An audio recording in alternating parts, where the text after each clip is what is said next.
Hey Trekkies, it's summer, and you know what that means. It's time for Creation Entertainment's Trek to Las Vegas 2025. This year, the convention has been expanded to a 5-day schedule, August 6th through the 10th at the Rio Las Vegas Hotel.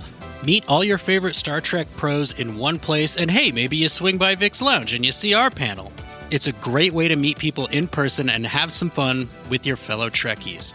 If you can't make it to Star Trek Las Vegas, of course, there's also other events around the country this year. Trek to Orlando, August 23rd through 24th. There's the Trek to New Jersey, September 6th and 7th. And finally, the Trek to Chicago, November 22nd and 23rd. We're looking forward to meeting as many of you as we can this year. So make sure that you get ready to trek to Las Vegas. This is Melissa Navia, and you are listening to Open Pike Night.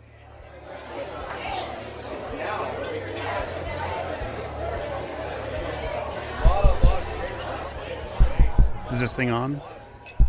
Hello, hello.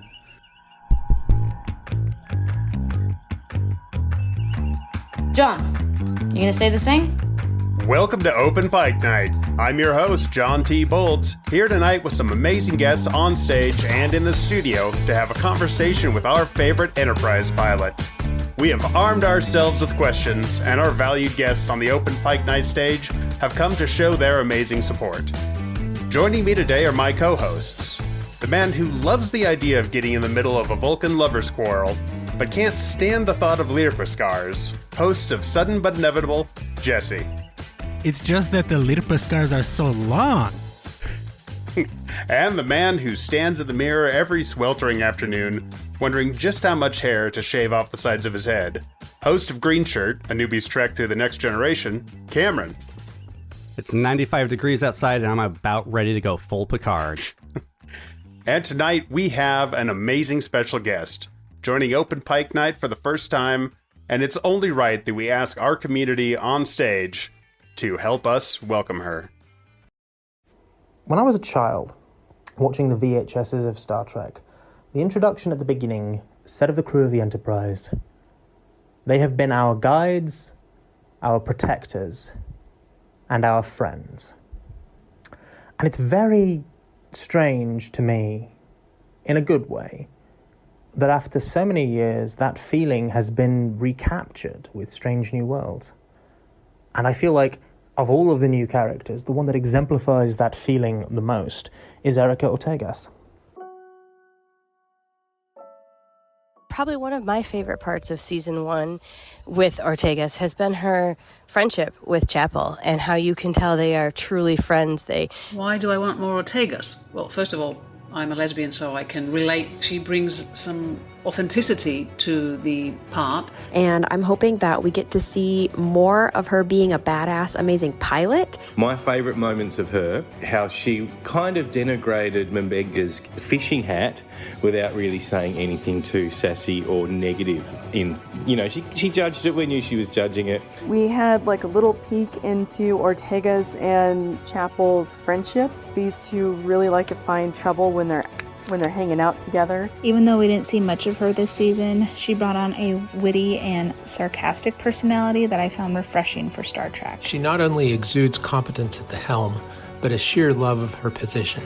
I was delighted to read about how during a shoot she would get so immersed in flying the ship that she'd sometimes miss a cue for a line. But you've been quite open about your grief and shattering loss of your partner Brian.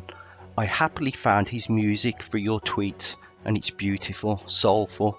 You have done a great service to his memory. I love her so much, and Melissa, I absolutely adore the way you portray her. I want Mortegas because every time her character's on screen, I am happier, I am excited. It doesn't feel like she's searching to figure out who she is.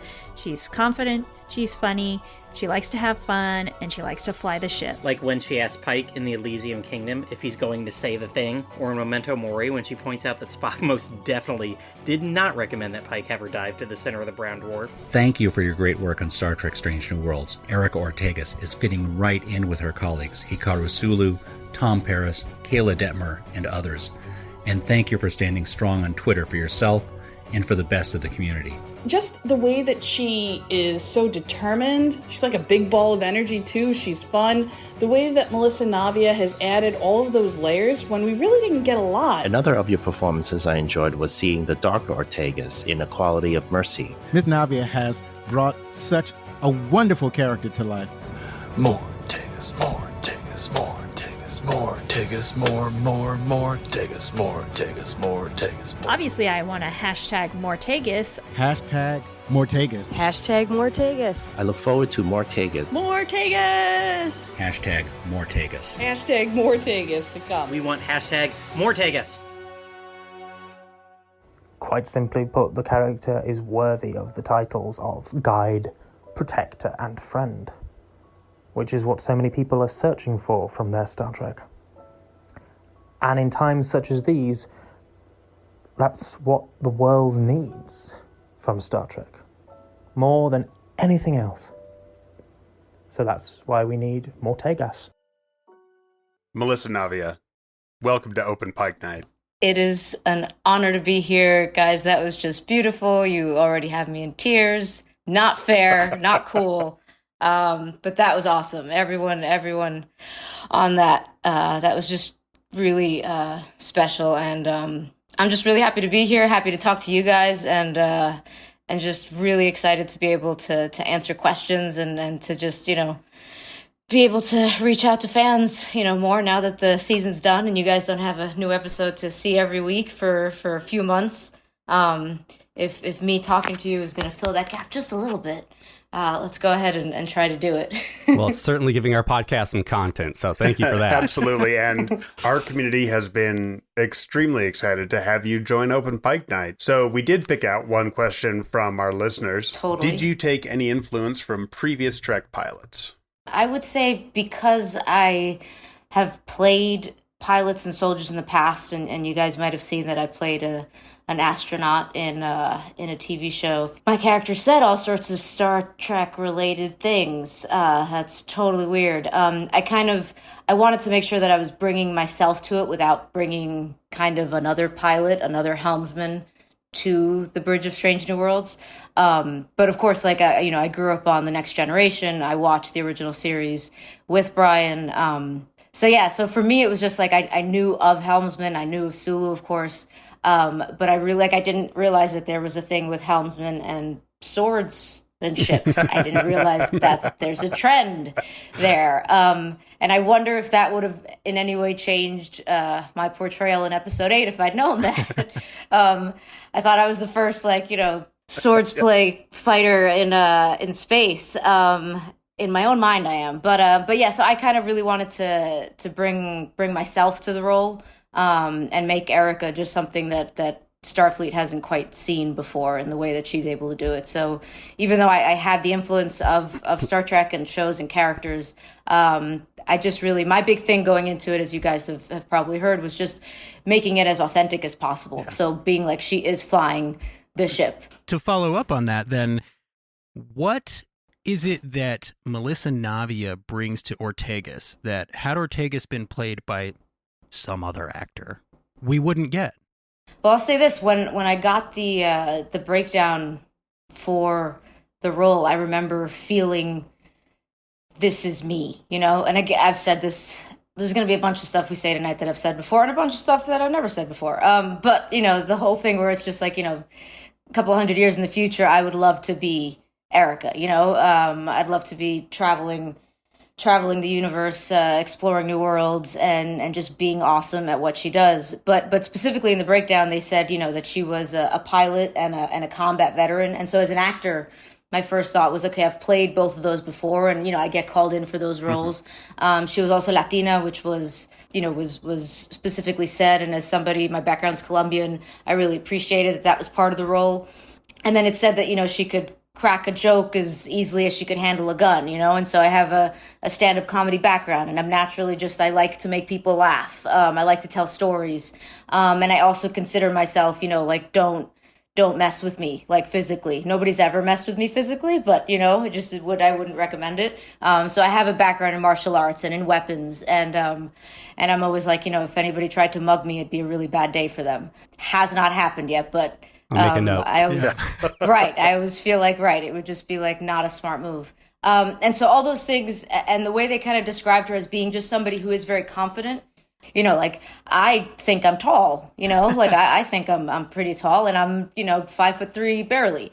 But I walk around like I'm tall. And so things like that, just kind of that swagger, I think that I bring, that I don't, it never is meant to come off as cocky. It's just a certainty in yourself, which I think as an actor you need to have so that you don't go crazy, and so that you keep doing this. Like if I didn't believe that I was in some way awesome, I don't think I would be here right now still acting, I would have just had to have done something else a while ago, because casting directors have always been like, oh, Melissa Navia is so specific a type, and so I've never been anything quite enough, right? I've never been this enough, I've never been that enough, they've never been able to fit me, and here comes this role of Erica, where I remember when I got the call back, I was just like, if they want me, it'll be me. What was there like a suggestion you made to the writers, or a choice you made in the performance that you can point to and be like, that was me, that was Melissa, that was not the writer or the director, that was... Sure. So the actually initial audition, I don't know if I've ever spoken of this. I don't even know if we're like allowed to, but we're going to. Right. The initial audition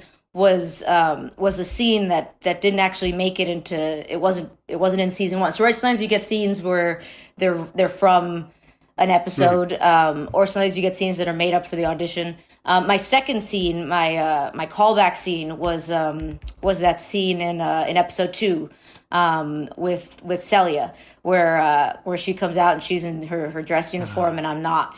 But the first scene was a relationship scene with the Rongovian.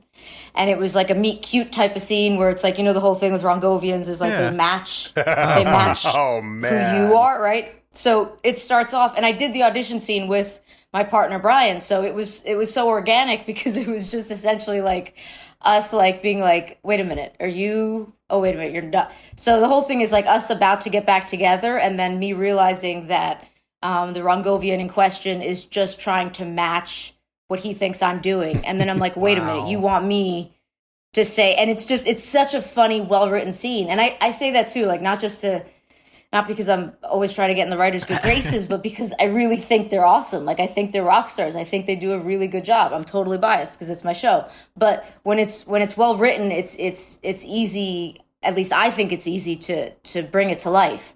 And so in that opening scene, what you saw was me, right, in a scene with a male alien species, specifically a Rongovian, being my butch, awesome, confident, short-haired self, and still being like cutesy, kind of girly, but in my like probably like one of my life missions is to be like, you don't have to be super feminine to be like feminine. You could be butch and still be feminine, right? And so that's what I loved about that scene, where it was like it was me having basically like this argument with Brian that he was playing this Rongovian. And then the great thing is that there was like, it was so highly confidential that my reps couldn't see the scenes. Oh, wow. So Brian basically made like he was like, this is the one. And I was like, okay. And we had to submit it to casting. And the casting directors, Orly and Margie, who are absolutely wonderful. And I will forever be grateful to them. They said that when they first saw my tape, they knew I was Mortegas. They knew it in their casting director hearts. And so I kind of was like, if I was this awesome pilot, how would I walk around, And I'd walk around like I fly the ship, so, excellent. So I think kind of my life experiences and what I've done as an actor and just who I am as a person, who I try to be, some days I pull it off better than others. And, especially when something like grief and absurdity of life hits you, you're tasked with challenges where that, call into question everything that you thought you were, everything you thought you were capable of doing. But I think there's those parts of me that come through Mortegas. And then it's also, thanks to the showrunners too, that they really allowed all of our characters to be informed by our personalities. And I'm going to hand it over to Cam for some questions. We are going to talk some Star Trek. We're going to get nerdy about Star Trek some more. But I do kind of want to go back and kind of find out about your trek to becoming a star. So, thinking way back, what made you want to become an actor? Like, what gave you the performance bug? One of the things I loved to do was watch movies with my dad. And my dad introduced me to You know, he introduced me to Indiana Jones. He introduced me to Laurel and Hardy. I used to watch a lot of things that like my friends didn't understand, you know, because my dad would show me like James Cagney and Peter O'Toole and you know, just all these things that I could not relate to any of my friends with. All these things like he showed me like some of my favorite movies growing up were Amadeus.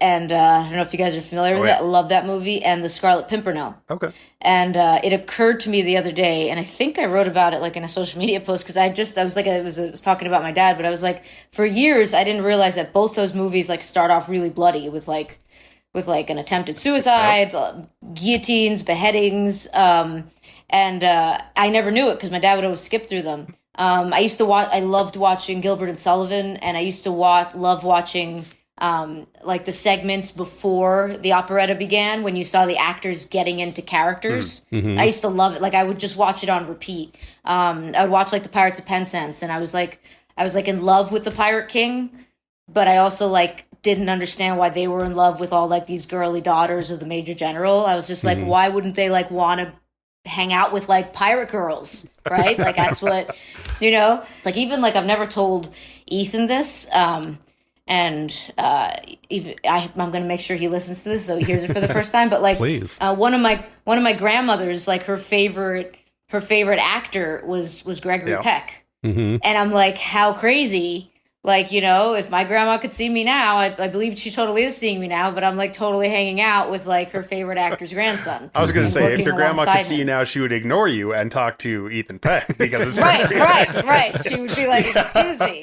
In terms of acting, though, like, you know, I had a dream to do it, but it was, you know, my parents were not like, they weren't like the parents that are like, we're going to drop everything and, you know, you're going to be a star. No, my dad was just like, all right, relax and you can do it at school. And so I started like in church plays and I, you know, they always wanted all the girls to be angels and the boys to be shepherds. And of course I was like, I'm going to be a shepherd. Thank you very much. And my mother would like cut out the holes in like a pillowcase and I'd be the shepherd. Then occasionally I was an angel too. And then like my first big role was, I was 10 years old and, I beat out all of the older kids who were like in the 6th, 7th, and 8th grade to play Jesus Christ in the Passion Play, which is like where he gets crucified. Yep. So as a 5th grader, I got crucified and I had to Didn't go. we all? Right, didn't we all? Many times over. But I remember afterwards having to go to the pre-K classes, who maybe shouldn't have been there for that play. It was like during the day. And I had to show them that I was alive. Like that was, I'll never forget that. And I had to show them my crown of thorns and show them that I was okay. Like they were distraught. Like, I mean, today drink probably the corn like syrup in front of them. Yeah, like today, like the school would have been sued by the parents for like traumatizing the children because of Melissa Navia's amazing performance as Jesus Christ. But I remember listening to the radio and I was like 10, and they said there was the casting for Leave It to Beaver for the new movie. So remember there was a remake in the 90s. In the city, and my oldest sister at the time was going to NYU, and so we would go and visit her at her apartment. And I remember calling up Z100 as like this little kid and asking the DJ, whoever it was, I was like, are they auditioning girls? Because I didn't imagine, like, why wouldn't you audition for the Beaver? Right. And the guy was like, yeah, I'm sure, like, why not? And I was just like, okay, cool. So I told my mom, and my mom's always been wonderful and like always just being like, whatever you want to do, let's go do it. We went to the city, we went to the audition. I remember the line was out the door. It was huge. It was like 200 boys and me. And I remember at one point, like a casting assistant, like now looking back on it, I understand things a bit more, but a casting assistant came out and she was just like, we're not seeing girls for the role. And she was like, but do you have a headshot you can leave? I didn't even have a headshot at the time. I just thought I was going to show up and be like, right. I could be your person.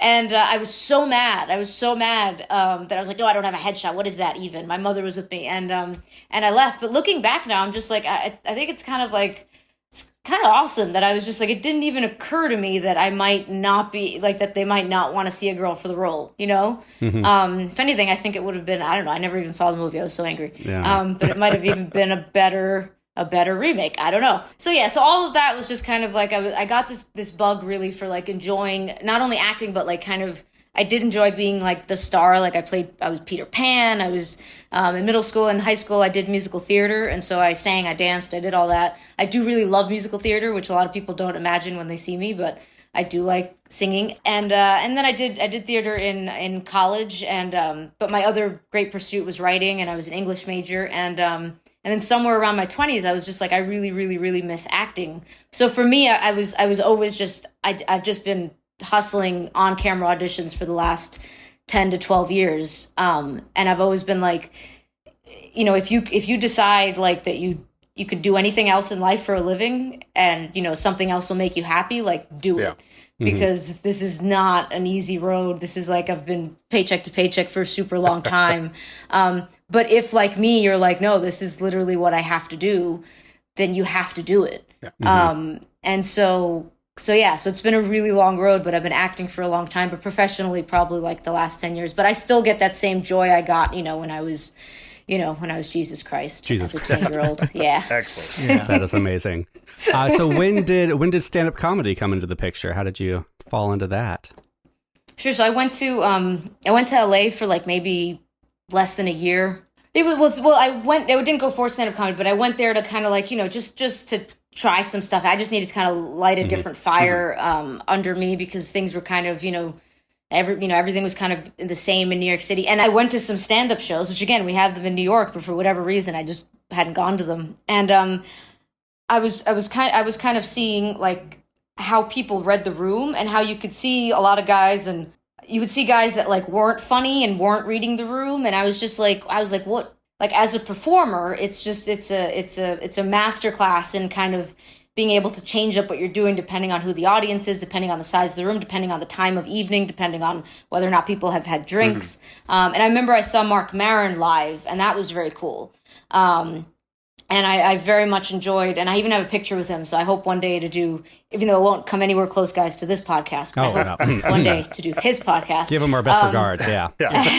And he's also had a similar experience to what I recently experienced. But I remember seeing him in public and also kind of seeing, too, like that he's had this lengthy career, and how people kind of change over times in their experiences.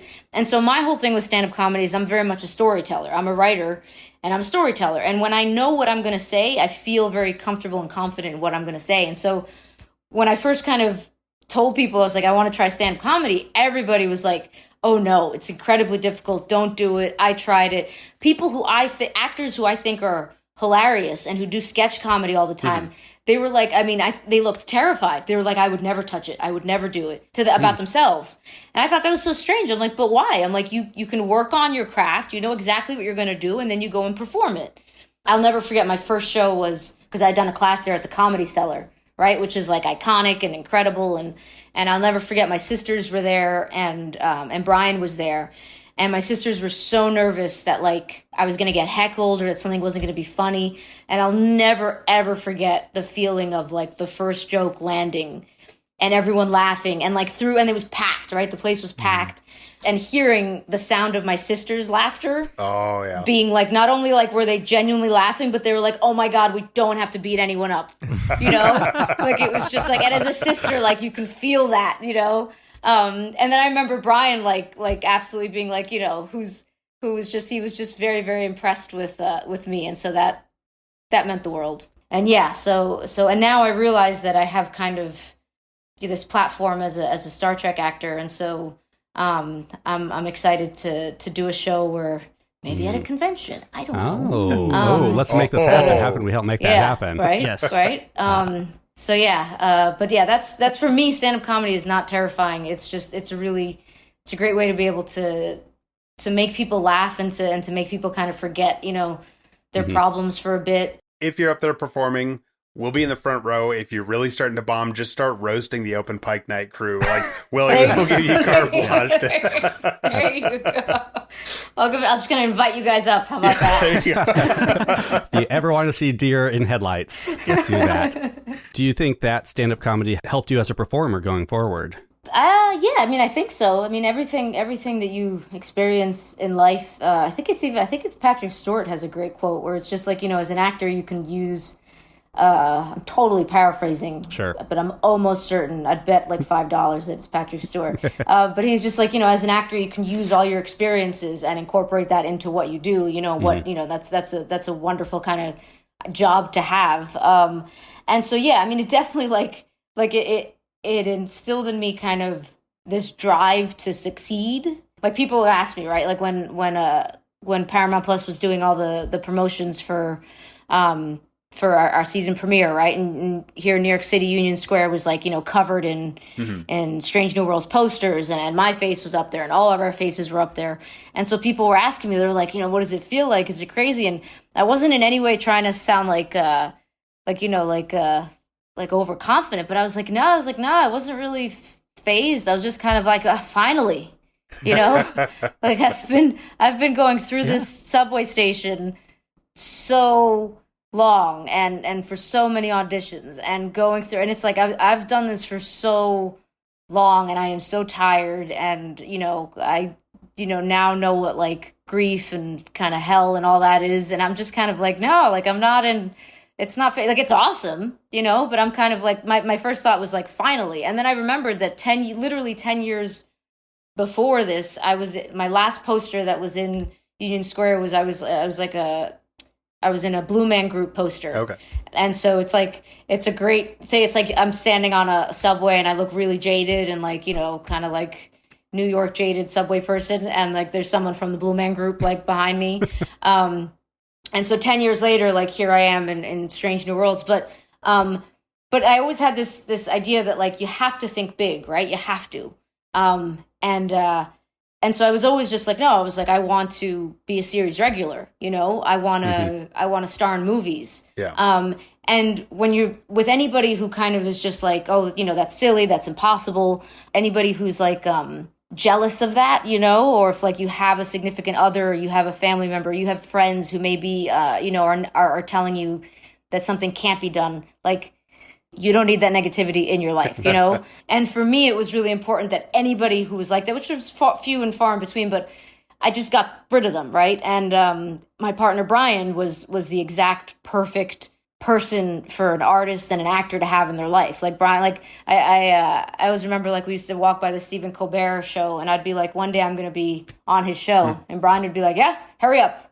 But it was in no way did he, like, he was always like, he'd always like tease me and poke me about things, but he was always 100% supportive. He's like, whatever needs to be done. He's like, if you have to go to LA, if you have to go here, he's like, he would help me with everything in terms of, and especially in the last couple of years of the pandemic in terms of taping, but and my manager too, and my agents too, and my family too. It's like, but everybody believed like that you are going to be, you're going to do what so many people say is impossible, right? Which is to be at the helm of the USS Enterprise, which is not what I expected. But, the story always unfolds in a new and exciting ways. Like my focus was always primarily on auditions first, right? And stand-up comedy was another thing I did. And then also, with kind of things going on, like medically with family members and things happening, I stopped doing it for a while. But the funny, not funny thing about that is like, when you least think you can do comedy is when you most probably need to do comedy, right? Uh-huh. Yeah.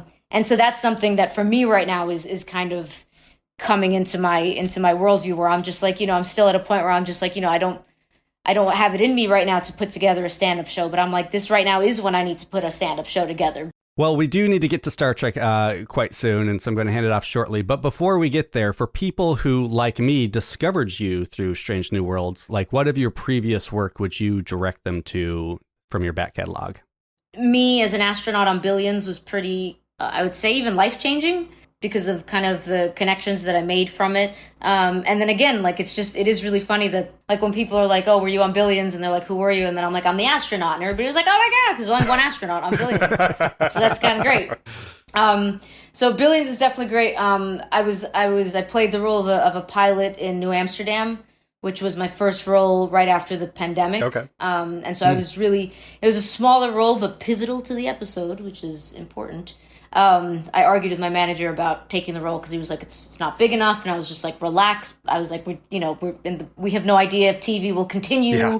We don't know where the world is going. But it was special to me because it was filmed in New York. and it dealt with the hospital system, and the hospitals, here that did so much during COVID, and also did so much for Brian and me. And that's cool because, again, I got to play a pilot about a month before I auditioned for Strange New Worlds. Dietland was really great. It only lasted a season, but it was on AMC, and I play a vigilante of sorts, fighting for women's rights. Ooh. Yeah, and then it was going to be a whole wonderful arc in season 2, and then we got canceled before season 2 came along. So being on a show like Strange New Worlds, where we're shooting season 2 before you guys even saw season 1, was like just a really big sigh of relief. Nice. But I'd say those are 3 big recent ones. And then also I was on Bull recently, in the hiatus between season 1 and 2, where I get to play a hacker. And the funny thing with that was that my manager had wanted me to grow my hair out. Like, we had lots and lots of conversations about him, like, just being really freaked out that I was going to keep the Ortegas cut for life. And and Brian, my wonderful Brian was just like, tell him that you can keep whatever haircut you want. Like, Brian loved the Ortegas haircut. He helped me decide it, helped me choose it. So the funny thing is I'd grown it back out to kind of a pixie cut, even longer than this. And then after I booked the role of the hacker on Bull, and it's like a 2-episode arc, the hair department contacted me, and they had seen my pictures on Instagram. They're like, could you do this haircut again? And so I told my manager, I was like, it fits my head. So People those like are definitely some that you guys can check out. And I know there's some movies in there. Like, I play a sword wielding lieutenant in like a fantasy movie. And so there's definitely other stuff out there, but it's all kind of it's all Star Trek in my head now. Well, speaking of, It's great because I've got some questions. Even if Strange New Worlds had bombed, even if, it was one season and done, your life still would have changed immediately. Like, you would be, until you're 100 years old, getting invited to conventions, it would be a part of your life. What was it like making the decision to join that universe? And how was there a moment when it really hit you that you were now a part of something so generationally huge? Fantastic question. And I'm speechless. That's how fantastic the question is. So I remember when I first got the audition, and it was for Star Trek, and it was kind of at a point, I think it was like October, and it was, October 2020, so the world's going through the pandemic. I'm exhausted, doing 1 million self-tapes, and I was so tired, and I remember sending in the tape, and I'd been on deadline. I just got it into the casting directors, and the amount of, and the time that it was supposed to be submitted to them. And I remember collapsing on this big beanbag that we have here and just questioning what I was doing with my life. And I'm like, here I am, and I'm an adult, and I'm worried about hitting a freaking 1:00 deadline with casting directors in LA that are probably not even going to look at this tape. And so the whole fact that it was a series regular for a Star Trek show just did not. I mean, it hit me, but it couldn't. I was too tired for it to be, oh my God. And also, I feel that it's very true. It's like when you're so kind of hyped for a role, is when it doesn't happen. When you kind of let it go is when it happens. And again, the role itself and the audition scene, it did feel very organic and real, and it pertained to me. And I will say there was a guest star I auditioned for in Star Trek Discovery a couple of years ago, which I'm so happy now that I didn't get, because I would have belonged to a different world. But the character who got it, the actress who got it, she was absolutely right for the role, and it was like a 1-episode thing. She played, I think it was like Tilly as a friend that she sees. Oh, yeah. The Queen. Yeah, and it totally wasn't me. Totally wasn't me, but I had to do an accent for the audition, and I chose a Scottish accent, which is so weird. Okay, now I'm upset. Well, now we have to hear it. Yeah. I can't even. And I worked on, and Brian and I, there was a few Scottish shows we watched, and I was like, I'm going to do a Scottish accent. And I remember my reps being like, why? And Brian being like, why? And I think it was because I knew in the future I was going to have this other role, so I just did the most ridiculous thing. I know I have that audition choices, somewhere. not always good choices, but choices. Yes. I mean, come on, who's heard a Scottish accent on Star Trek anyway? Wouldn't work. Right. I mean, also, right. It's so weird. So I have to find that audition tape. At some point, we will play it again. But anyway, so I get this audition.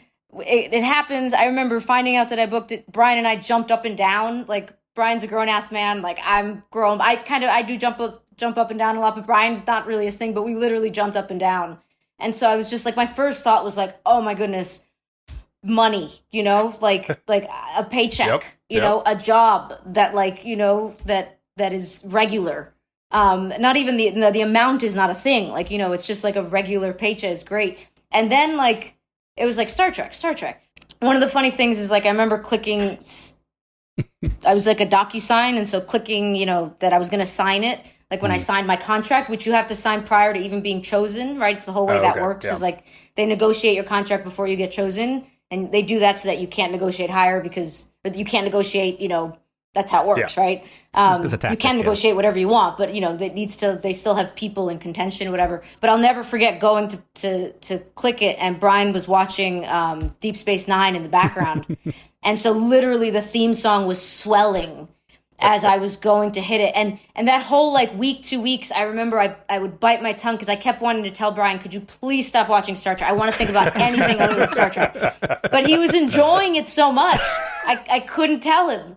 And so I'll never forget. I'm like, I'm going to remember this moment forever, whether I get this role or not. And so then we find out we get it. And I remember one of my brother-in-laws is a huge Trekkie, and he had found out that I had booked Star Trek, and I didn't realize that he didn't understand yet that it was Strange New Worlds. And so my sister, his wife, you know, is very big on like, you know, we can't do anything that's going to get Melissa in trouble. Nobody can say anything. You have to be very quiet. And one night, like at 11 p.m., like I get this text from my brother-in-law, and I was like, my sister must be sleeping. And he was like, I just have one question. Is it Strange New Worlds? And I was just like, yeah. I was like, I thought you knew that. And he was just like, oh my God, I have the text still that he sent me. He was like, this is the one we have all been waiting for. Wow. And that's, I think, when it started to hit me, and I was just like, oh my goodness. You know, I was like, this is monumental. And Brian also really helped kind of instill that in me. Like, you know, Brian used to say, like, I always say, like, he was like VIP fan number one because he was with me throughout the whole first filming of season 1, but he saw the scripts, he saw everything, and he was just like, this is going to be a hit. He's like, this is going to be a huge hit. It's going to be like what combines, you know, TOS with the current new, new shows, and it's going to kind of combine everything. He's like, it's the best of all the worlds. And he's like, this is going to be huge. And anyone who was just kind of like, oh, well, it's Star Trek, it's niche, it's sci-fi. And Brian would be like, he would tell me, he's like, it's not niche, it's not sci-fi, it's Star Trek. It's like, you know, like it is sci-fi. But again, like at a certain point, like you always have to be grounded. Like I've even had in the last few months, like people coming up to me and they're like, how does it feel knowing you're going to become an icon? And I'm like, I'm just trying to get through the day. Like, I can't process the hugeness of it. And I hope I never do, right? Because I hope it's always kind of like novel and wonderful. I hope that I believe we will. Like the cast is so wonderful. I hope we're always having like the same just wonderful, fantastic, fun time that we have on set. Meeting people, like, you know, people when I came back from filming and I had this necklace on and nobody knew yet, right? Anything about the show, but guys would meet me. And I'd be with friends, and they'd be like, you have to tell them you're on the show. And then I'd tell them, and I'd have, like, grown men, like, crying and showing me, like, their Enterprise tattoos. And then they would apologize to me, and I'd be like, don't apologize. This is huge for me as it's huge for you. So throughout that, you know, the months leading up to the premiere, it was very clear to me that this is really huge, and it means so much to so many people on many, many levels. And so it's still dawning on me, but yeah, every single week has been like a new phase of just how extraordinary this world is and the fandom is. Excellent. Well, and not to pour onto that, but you know, the icon aside, whatever. Of course, you're an icon, you're Melissa Navia, but you're going to be a Halloween costume this year. Like there are going to be people dressing up as Mortegas and Sir Audia, I'm guessing. And how does that feel? Oh man, I haven't even thought about that. My brother-in-law, who's a Trekkie, he was just like, he had an epiphany like when he was with me. He was like, oh my God, he's like, people are gonna cosplay as you. And like to watch him have that moment and then me be like, oh yeah, that's crazy. Like seeing everyone who's getting like the Ortegas haircut has been incredible. Like for me, I'm just like, you guys are doing this like at home, you know, where it's like, I posted one picture of like me and Anthony, Tony, my barber on set, and I was gonna do like a, what's it called? like a time lapse, which we'll do next season. Yeah. But I'm always so nervous during the cuts, and I'm not even doing the cut, about like the precision, and like I look at it, and I have him look at it, and I'm like, look at it again, Tony, and like Tony's like the best, and I'm still like, but wait a minute. So seeing everybody, I knew everyone was gonna fall in love with Sir Adia's costume because I did. Oh, yeah. I want to go as Sir Adia for Halloween. I might do that, actually. I totally just came to my mind that I might do that. So that's gonna be really cool. And anytime I see anyone, the same thing with like fan art. Like it's just so wonderful to see people using like their skill sets, and there's everyone's just so talented, and then having my face be a small part of it. It just, to me, means everything. So, yeah, I mean, when I see myself as a Halloween costume, it'll be like that Spider-Man meme. Yeah. I see myself. Yes. Yeah. Heck yeah. Awesome. And you seem to have really quickly adjusted to a much more public social media life with how you handle both fans and haters alike. What's your guiding principle when you get online to interact with the world? I'll tell you a little quick story. I think it was maybe like whenever the teasers came out, before the trailer, I forget how they did. I think they did like our individual teasers, right, and then the main trailer before the premiere of the show. At the time that those were coming out, I was like deep in grief, right? Deep in grief. Like it's just the worst feeling in the world, and you feel like you can't do anything, right? Like you can't.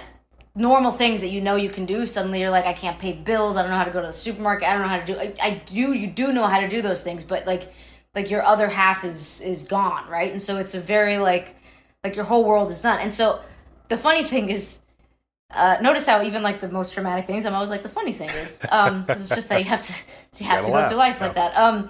You gotta laugh, or else you cry, and laughing's better. But is that like so many of the actors that I know, and actors who are far more famous than I am, they've given me the advice, don't spend too much time on social media, don't listen to what other people are saying.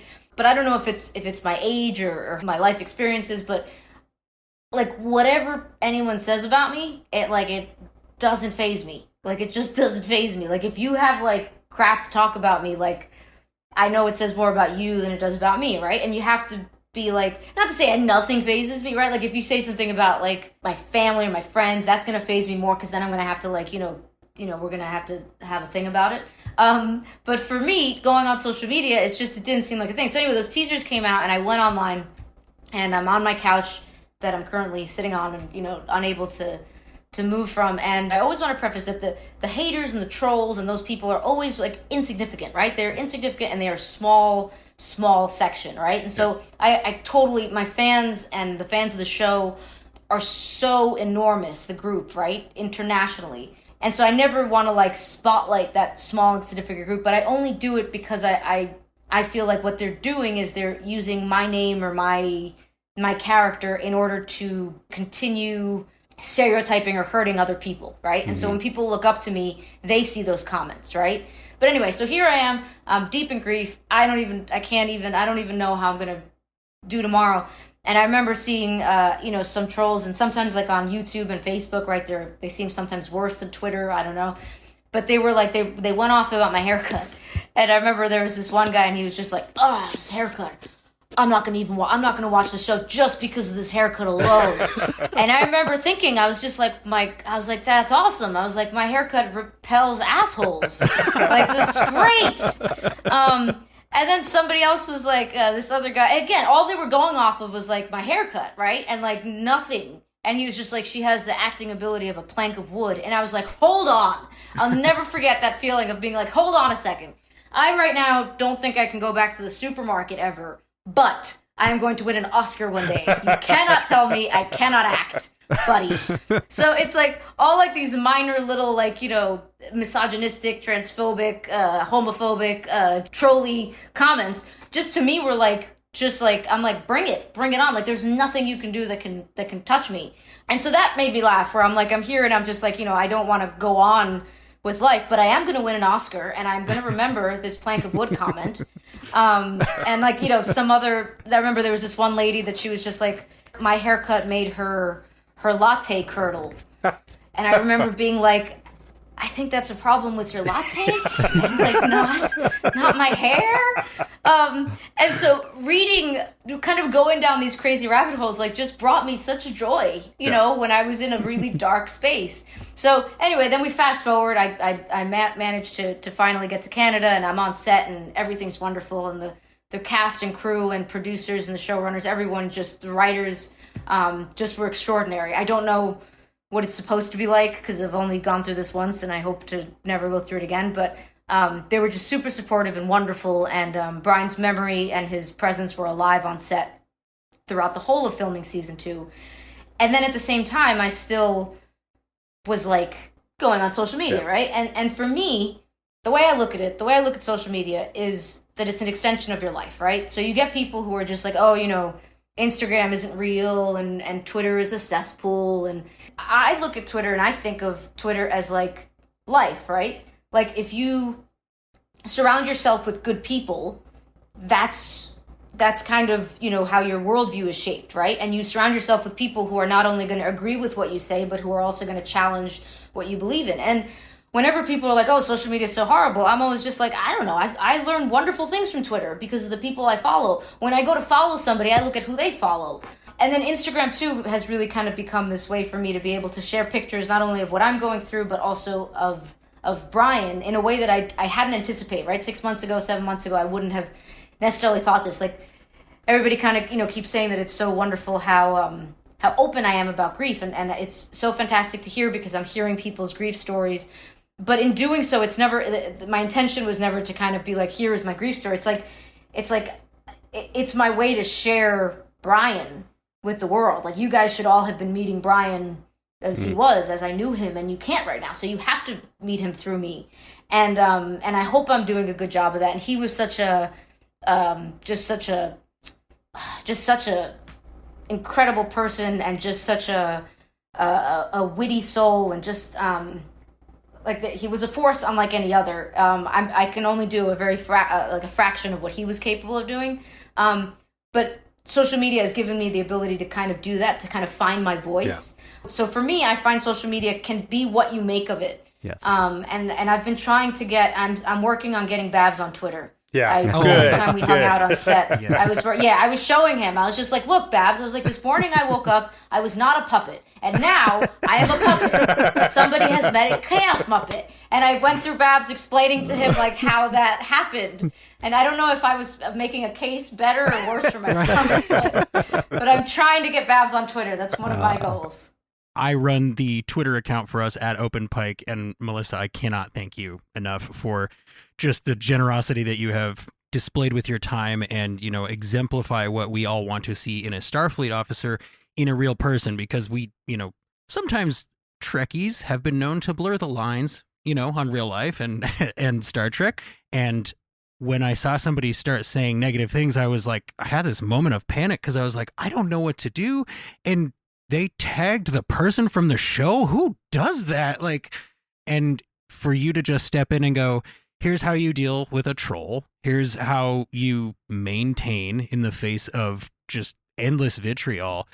It was huge for me. And I thank you for that example, because it has been transformative of our community going forward from that. I'll say what happened prior to that was, like, I had gone in for a facial, which I haven't had a facial in like months, right? I think my last facial was like right before the premiere, right? I had like a facial. I'm just going to flat out say none of us have that shared experience with you. I'm sorry. A facial, it's very relaxing. It's like a massage for your face. And I hadn't done it since the premiere, and I was just like, you know what? Let me go do something nice for myself. And so I went and I got this facial, and the lady who does my facials, like, she's super cool, and she was like, you know, talking to me. I fell asleep during the facial. I was in there longer than I needed to be. It was just like, you know, the whole world like this. And then I come out of the facial and I'm like, everything's possible. Here we go. And I checked Twitter and I saw that you were getting into this thing with this woman that came off of this really funny, cute meme that you had started. I was just like, oh my God, here they did something funny and cute for me. And now they're having to deal with this person. And I think I texted my sister, my younger sister, and I was like, cause she's like, you know, she's active on social media and she's always watching out for me. And I was just like, get ready. I said, something's about to go down because I'm pissed. And she was like, oh no. And I'm like, it's okay. It is okay.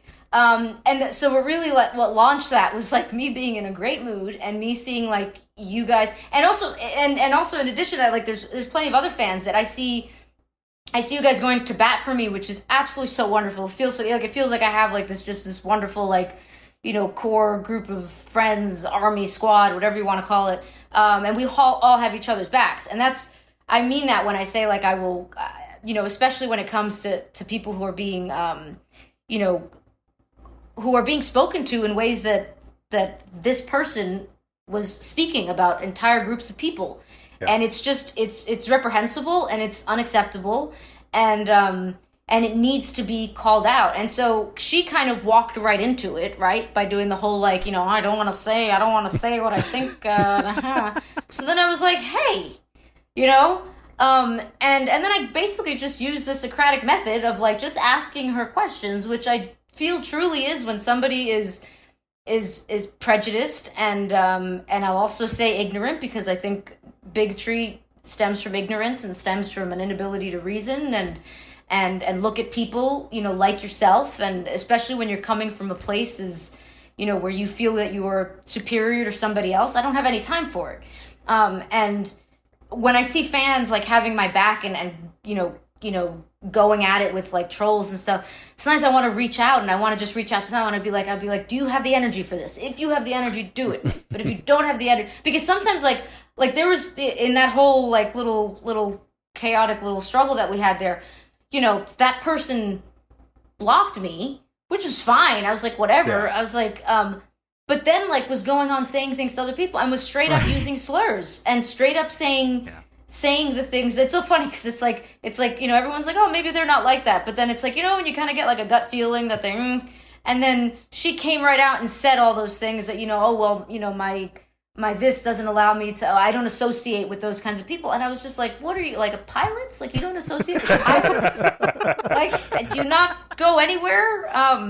This whole, like, when you guys were talking about this podcast, they're like, oh, it's clearly like PR from, like, you know, the network, and how else would they have gotten this actor? And I'm like, they got this like, my publicists were like, you know, you can take a break until next, my publicists are wonderful, but they were just like, you know, take a break until next season. And I'm like, no, there's a whole Star Trek world in between seasons 1 and 2. Yeah, so thank you guys. And it's definitely, the feeling is mutual. Thank you. Thank you. I do have to ask then, because I have been considering getting the Ortegas. What do I do when people in my real life assume that I'm a pilot because of my haircut?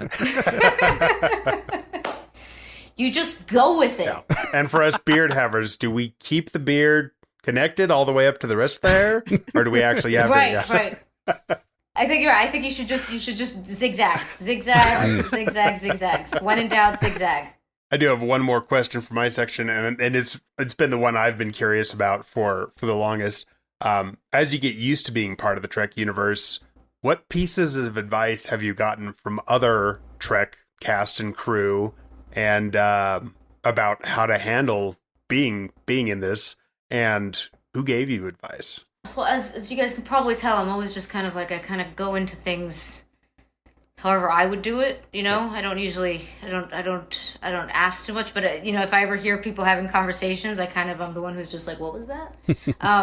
So there's definitely, like, we've spoken about conventions, and Anson and Ethan and Rebecca have all been wonderful. Like, it's been really fantastic to have them at the head of like our crew, you know, because one, it's like they came from having been on Discovery, right, which is, you know, we owe Discovery really the existence of our show, because we were able to see the fans' reaction to them and to wanting to see this backstory that we never got.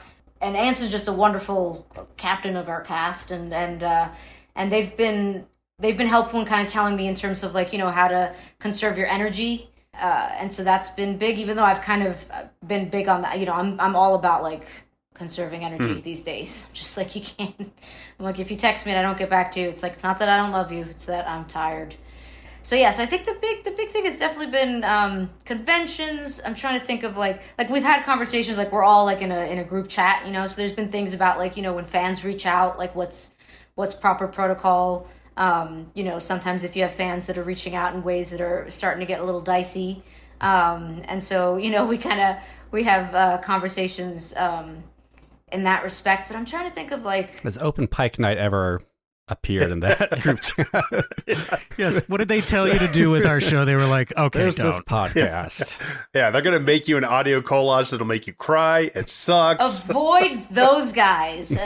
I just pretended not to see those texts. But I think more than anything, it's I've watched how everyone has kind of been on set and around crew, because I feel so much of even though I've done this forever, this is my first series regular, right? Yeah. And so one of the things that I think I learned a lot through season 1 and now season 2 is just seeing how all my castmates conserve their energy and how they interact with people. And I'm very good at just kind of observing and matching your energy, kind of like a Rongovian. Not exactly, but in a similar way, if you're not feeling like talking, I'm not going to be the weirdo on the elevator that's hey, what'd you have for breakfast? No, I'm going to go with it. So that's been a lot of what I've learned, is just, kind of learning from them. And each of them are different. Even though Celia is the youngest of us, I've learned so much from her. I feel like she's like my younger sister on set, and she's very much like my actual younger sister. But she's so mature and so fantastic, but she's just so fantastic. Jess is just so chill. Chrissy's so amazing and assertive and wonderful, and she's been fantastic in helping me through my post Brian time, and she's did something absolutely fantastic for me on Valentine's Day, where she had the whole crew wearing Brian's album t-shirt. And so at 4 a.m. when I got to set, everybody had literally was wearing Brian, and it was just It was incredible. And that was all orchestrated by Chrissy, working in tandem with our cast coordinator and my younger sister Soraya. Ethan is just a ball of energy and light, and Anson is just fantastic, and he's a real brother to me, and he's been fantastic through everything these last 6 months. He came to the memorial for Brian, which will always be with me. Rebecca has been just, again, like a sister. She watched all of Brian's memorial, which will never leave me. Who am I missing? And Babs, my goodness, I freaking love Babs. When I was told that I was going to be Babs's knight in episode 8, I was like, my season was made. I was like, I get to hang out with Babs and defend him. I can do that. Can I talk about my favorite episode, the Elysium Kingdom, now? Yes. Since you brought it up. And not just because it has hashtag the Mortegas, but I just, first of all, how many times did you say some variation of, hello, my name is Inigo Montoya, when you were practicing your choreography? So it was so funny, because it was when we were doing all the sword choreography. So episode 8 was the show that was most talked about, but we knew the least about for the longest. Okay. And because obviously the costumes and everything were just so fantastic. And so it was every single week we were learning something new, but we didn't know the full story until the night before, I think, literally. And I still remember, I think it was I want to say it was in the makeup trailer, when Babs discovered that he had this huge emotional arc in episode 8, and it was 2 days before, and Babs is what? And I'm just Babs, me too. I'm I too, and I was excited about it. Babs is where's the Look script? at all this yellow highlighter in my script. Right. And I'm just this is gonna be great. I know we don't actually have it yet, but it's gonna be great when we get, because I was just excited to be in a bunch of scenes. Yeah. But at the start of filming, we knew that I was gonna be sword fighting, and so with the stunt team, we started doing all this choreography and training, and we were training, we had a battlefield to fight on. And so we were looking at the Princess Bride, the big sword fight there. We were looking at I was thinking of Errol Flynn. I was thinking of course of Aragorn. I was thinking of course of just any kind of roguish knight, that I've ever wanted to be. And here I am going to be that roguish knight. I didn't understand how I was Sir Adia, but I loved it. And I loved that nobody cared to explain it to me. It was just no, it was it's Sir Adia in the book, and Ortegas is Sir Adia, and I'm just that's fantastic. That's my gender play dreams. And then it made me think too about how often all my favorite roles that I've ever played, except for maybe the astronaut on Billions, and some of my TV roles, but all my theater roles, my favorite roles have been male roles, you know? And so for me, playing Sir Adia... Jesus Christ. Jesus Christ, there you go. It all goes back to Jesus Christ. and including my last theater production right before the pandemic shut down all of Broadway and off Broadway. And so just being able to play Star Adia, and so you had this other side of Ortegas, but it was this fantasy side, and it was just so fantastic. But the funny thing is, as we got closer and closer to like the actual shooting of it, of course the stunt team and all the different departments, they get more of the script before the actors do, because the whole thing is they feel like as actors we're a bit like not like children, but that we get very attached to like what we're reading. So then when things start to change, then we'll start to get a little bit like, oh no, but I like that. Yeah. Which I kind of understand that. But so everybody else kind of gets pieces before we do. And so as we were going along, like the stunt team, like the fight was becoming smaller and smaller and our space was becoming smaller and smaller. But it's just really funny that it ends up happening in a corridor. Yeah. Like originally, like I have, like the stunt team has videos of like I was fighting like 10 guys and I was like going there and I was coming here and I was bouncing around over here. I mean, it was a battlefield extravaganza. And then we end up in a corridor and it's like shrouded in forest. And then I realized that like my enemies have like the most fantastic dragon armor shield, like everything changed. And it was like, that's the wonder of movie magic. And it's also, I got to see really just fantastic stunt people just able to, you just saw how they were able to adapt at all times. They're also like the friendliest. And I'm always like, did I kick you too hard in the chest? And they're like, not at all. Do it again. So yeah, so all of those fantastic characters from the screen were in my head at all times. Ortegas and Pike's relationship is obviously very different than Sir Adia. And Jesse, help me out. What was Pike's character's name? Ralph. Was there any sort of adjustment period between you and Anson Mount with that relationship? Because it's so great. Like even if that was just a straight adaptation of the Elysian Kingdom, like your guys' comedic timing was so good. So the great thing about Anson is that he is a fantastic actor and so funny, and he improvs so well. So there was it literally, we went from like take one, like the first thing we shot was the of like the fantasy sequences was Babs finding us on the bridge. Okay. It was just, I remember like the first time Anson spoke and we were like, oh my god, like he like went for like there's a part. So there's, oh my goodness, this I one day have to speak about this with Babs next to me, because it just so there's that scene where I'm just like where I'm like, I'm like, oh, there's this cloud, and Babs is trying to figure out, as King Ridley, he's like, what cloud? And I'm just like, oh, Queen Nev, and it's me, and then Anson in the middle, and then Babs, and at one point Anson turns to Babs, and so his back is to me. But he would make this movement and this sound, and it was like this. It was like, and of course nobody can see me because it's a podcast, but he was like, like, and each time he did it, his whole like body would contort just slightly, and Babs and I could not keep it together. And every single time we tried to, and I don't even think Anson understood what was so funny about what he was doing, but it was just extraordinary. It was just, it was a blast to shoot, and I was able to play like the exact opposite of anything Ortegas would do with Pike, right? So it was just like, we had like those moments, like the scene where I'm just like, where I'm like, oh, Starfall, and he's just like, it's a ridiculous thing. I'm like, you're ridiculous. I don't even know if that was scripted. I don't even know, or if I think I might have just told it to him. There was a bunch of things that like did not make it into the final episode that are so funny. We just shot so much.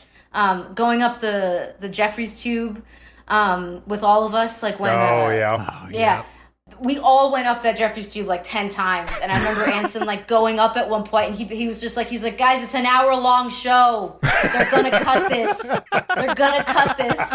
and it was so because it was like Ethan was going up with his staff, I'm going up with the sword, everybody, all of us like, we're like, someone's gonna fall and we're gonna be injured, and Anson's like, this whole thing's gonna be cut, and he was right that you don't see us all climbing up. Yeah, I loved that our roles got to change. I got to be really annoyed with him. Like there's a scene at the end where I like stamped my foot at him. Yeah. And I remember watching the episode and being like, when did I do that? Like it was an inspired moment. And then I remember the first time we were back on the bridge as Pike and Ortegas, and I totally like, I had my head down. I like, Anson didn't know it, but I was just like, this feels so weird.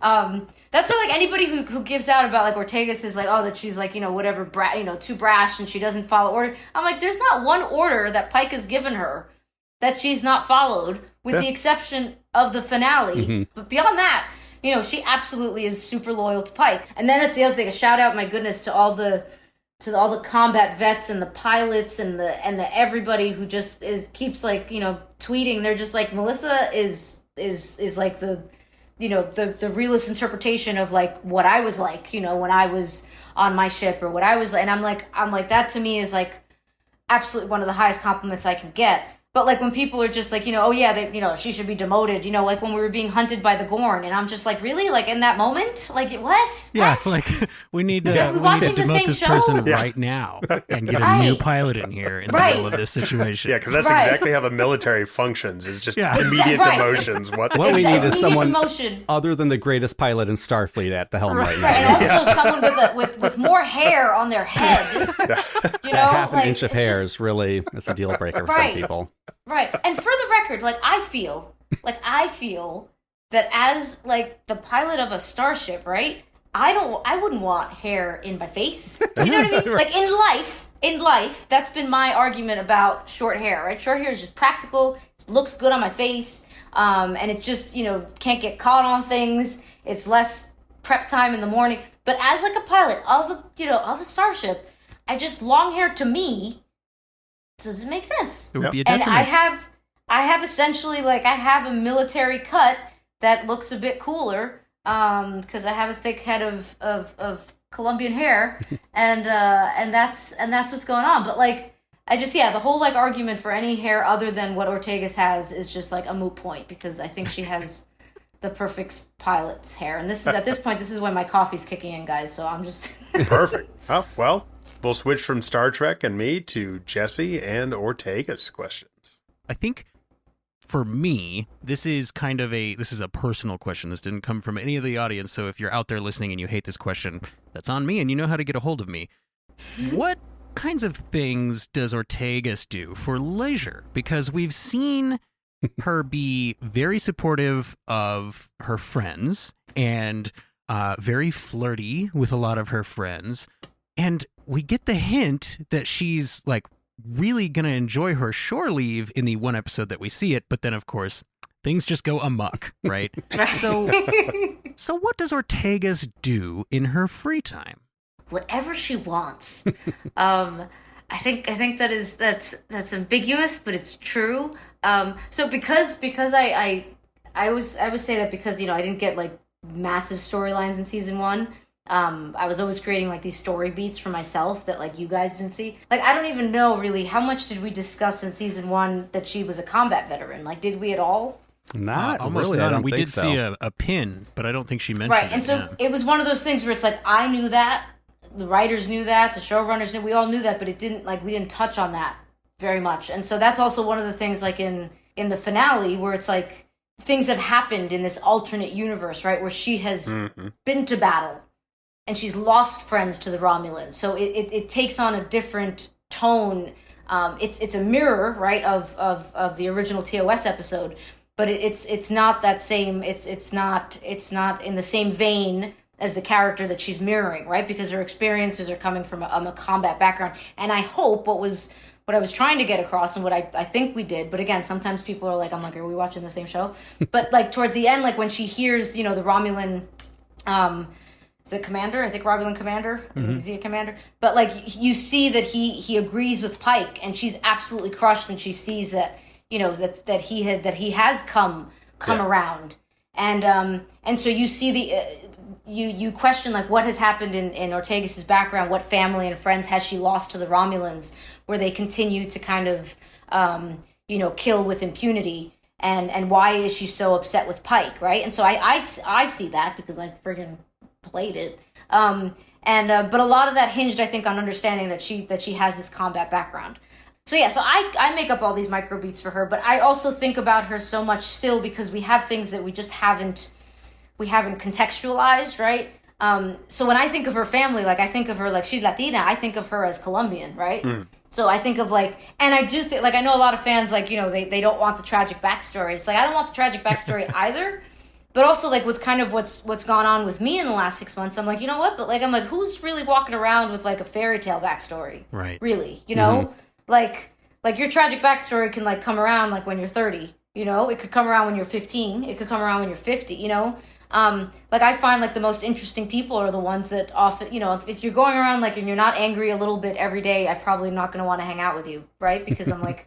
What life are you living? So yeah, so I see her as somebody that I hope at some point, like I play the banjo, so I want Mortegas to play the banjo. Ooh. Because I also like the fact that like, because Mortegas, like you get this feeling, really, she is really flirty with all of her crewmates. And I've said it before, like, you know, her crew is like, you know, they're all like really hot, good looking people. And she kind of has a crush on all of them.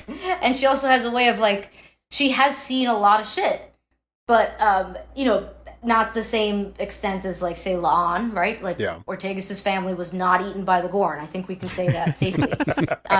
We would have discussed it. The writers are listening right now. Going, it just never came up. It's like... right. I'm like, by the way, Chrissy and I have this joke where it's like we feel like we so seldom interact. But, like, when we're doing, like, press stuff, like, they put us together for things. And Chrissy and I, like, want to have, like, an episode where, like, we actually meet for the first time. Where we, like, we're like, who are you? You know? And it's just, like, have you been there this whole time?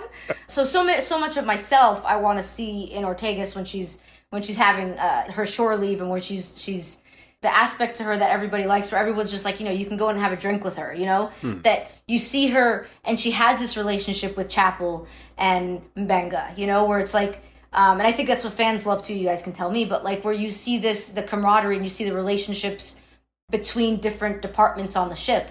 And so in that way, Mortegas feels like me, like how I was at school and how I am in life. Like, you know, I hang out with groups of people that, you know, necessarily wouldn't, like I was, you know, I'd be with theater kids and I'd be with the jocks and I'd be with the goths and I'd be with the punk rock kids and I'd be with the older people and I'd be with the, you know. So I feel that for her, where it's like she's able to kind of, again, very much like she can kind of read the room and kind of, you know, become whoever she wants to be. But at the same time, it's always coming from like a genuine place. So I think Mortegas is athletic. I think she's able to show all those combat skills, you know, and she practices when she's not actively being a soldier, as she's not right now because she is a pilot. But I think she's the kind of person where you're always like, wow, you do that? Like, I had no idea. And so, yeah, so she likes to go and have a drink at the bar and have a good time. And I hope that she's a better drinker than I am. Like, I want Mortegas to be able to, like, pound whiskey and still, like, you know. And me, like, I'm, like, a cider and a half, and I'm, like, I'm good. So, in that way, I hope Mortegas is different. When Strange New Worlds 10 or 12 years from now wraps up, right, when we've had the satisfying run of Strange New Worlds and the fans just burst down the doors of Paramount demanding the Captain Mortegas spinoff, which is just obviously going to happen. What do you think Captain Mortegas' warp catchphrase might be? Because obviously "hit it" is so great, right? It's simplistic. it's just so good, and it's got to be hard to top. Is that something you've thought about? What would Mortegas' warp catchphrase be? So I don't know if this is corny, but this is what I say, like, when I'm ready to go somewhere, like, let's do this, and, like, here, I just go, I say it, and it's real, and it's true, and I'm just like, rock and roll. Yes. Rock and roll. Yep. So, I like there this. you go. Yeah, that's official canon right there. Rock and roll. Of all the Star Trek shows, you know, they don't always have a great track record for gender equity and representation on the bridge and things like that. Strange New Worlds, I think, definitely has a much more equitable cast, and sometimes Pike is the only dude on the bridge. Is that shift in maybe balance on set noticeable, or do you think that contributes to just like the easygoing nature that you all seem to have together? Is it because it is more balanced?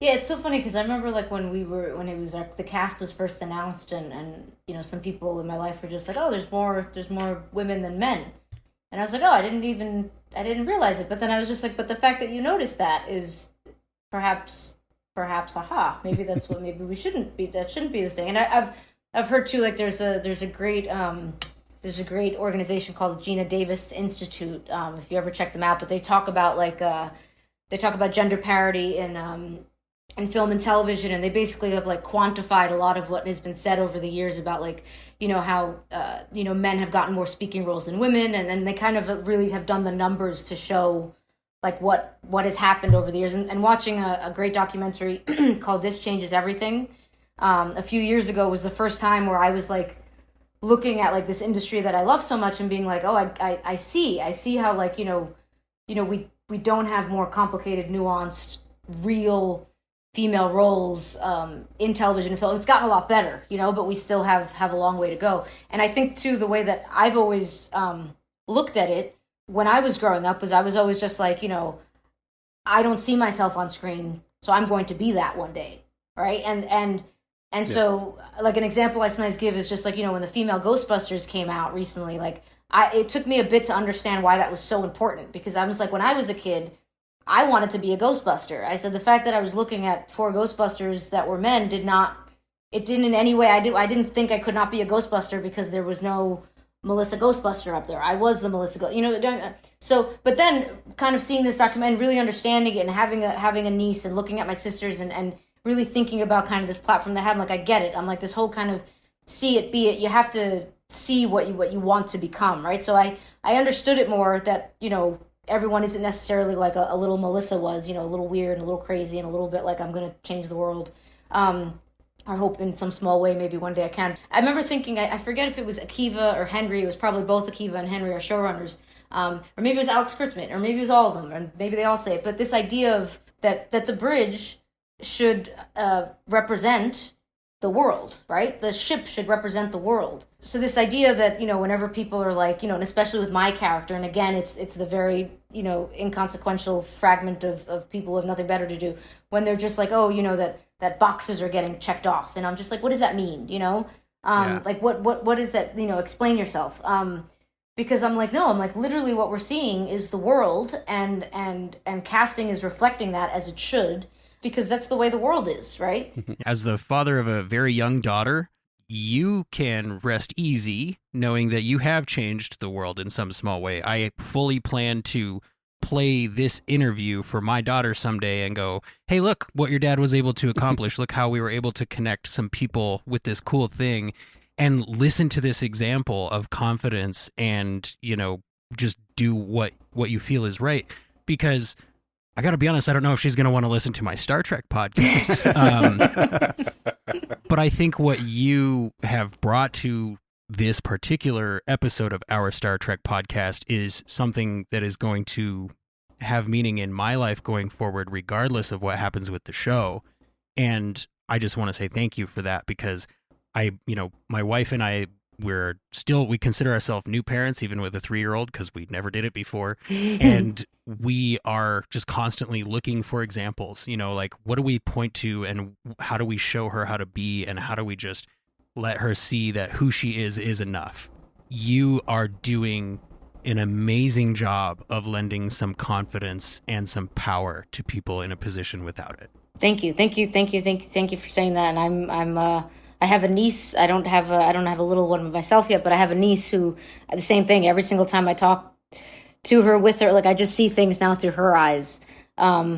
It's something that is as simple to most. It was as simple to me. Like, having short hair as a child for me was never a thing. It was a thing for other people, but it wasn't a thing for me. Any little girls that gives them the courage to do that, little boys, little non-binary kids, anybody, right? Anyone who feels like they want to do something that goes against the grain, if in some way they can look at me and be like, she can do it, and she can, get any sort of, she gets flack for it, but it doesn't deter her. I hope to be an example of that. And then in the same way, they also inspire me, because there's some days where I'm just like, what am I doing? I mean, I agree. I also have a daughter, and I read your essay, Girl with Short Hair, where you talk about that with your niece. And yeah, especially near the end, it just made me realize like how thankful I am there are examples out there for her, because she loves princesses as much as she loves planets. She loves Barbies as much as she loves bugs. So knowing that there's multiple ways to be, feminine or whatever, whoever she wants to be, that she doesn't have to fit into a box. I think that's my whole thing is just like, it's like, it's not your responsibility to make it easy for people to figure out who you are. You know what I mean? Yeah. It's like people should, you should be able to be whoever you want to be, and that changes, as you grow up. That changes. I think we're kind of made to feel like you have to become somebody and stay that person, and I think that's where we all start to kind of feel like we're boxed in, and then you suddenly want to fall apart. Let's not fall apart. Let's all keep it together, guys. Keep it together. is there anything that you have learned from your time on Strange New Worlds as an actor that you think, you're going to carry forward in future roles? As I said, far, far in the future, once Strange New Worlds has had a very successful run and your next show comes up, what parts of Ortegas do you think might go with Melissa? So I definitely, you guys have heard about like my whole how do I fly the ship thing, where it's just, and so I laughed because the more I was talking about it, I was just like, this is the most method I've ever been, where I just feel like it's the bridge is a huge part of, you guys know this, fans know this, of Star Trek, right? It's a big part of everything. For us as actors, our bridge days are long and grueling, and we love them, but it's like, does anybody watch Downton Abbey? I've been watching a lot of Downton Abbey, but a little bit. So you should, John. You should. But there's like these huge, like some of the big parts of all the episodes are like these huge like dinner scenes. Like these aristocratic, just ridiculous. Everybody dresses really fancy just for themselves at like for this big dinner. And I remember like hearing one of the actors say like just how grueling those dinner scenes are that I love watching. And then I was like, oh my God, I'm like, it's like the bridge scenes. So in that way I feel a little bit closer to Downton Abbey, and that makes me happy. But the bridge scenes for us are like so long and grueling, but we love them because we understand there's such a huge part of the show. And so much of the climax scenes and episodes happen on the bridge. And so for me, when it comes to like, how am I flying the ship? What is hitting us? What am I doing? I've said it before, and I'll always say it, where I'm like, at any point, if I'm looking at my console and I'm just like, it's just a console, and I'm going home in 2 hours, then I should just go home. Do you know? Because it means so much to you guys, and having Trekkies in my life, and also having Brian with me throughout all of season 1, he was really big on that. Where he would like, he would make me laugh when I was just like, I'm like, so we shot today, and I have absolutely no idea what I was doing. And he's just like, have you not been given a course on? But I was like, no, I wasn't given a piloting course. And he started to get for me. He got for me the Star Trek video game. He got me all that stuff, and he was just like, he was showing me things, and then he was like, you got to go and you got to ask. And so I was just like, I need to learn how to fly the ship. And everybody was like laughing. They're like, Melissa thinks she's actually flying the ship, and I'm like, I am flying the ship. And so this is what you hired me to do.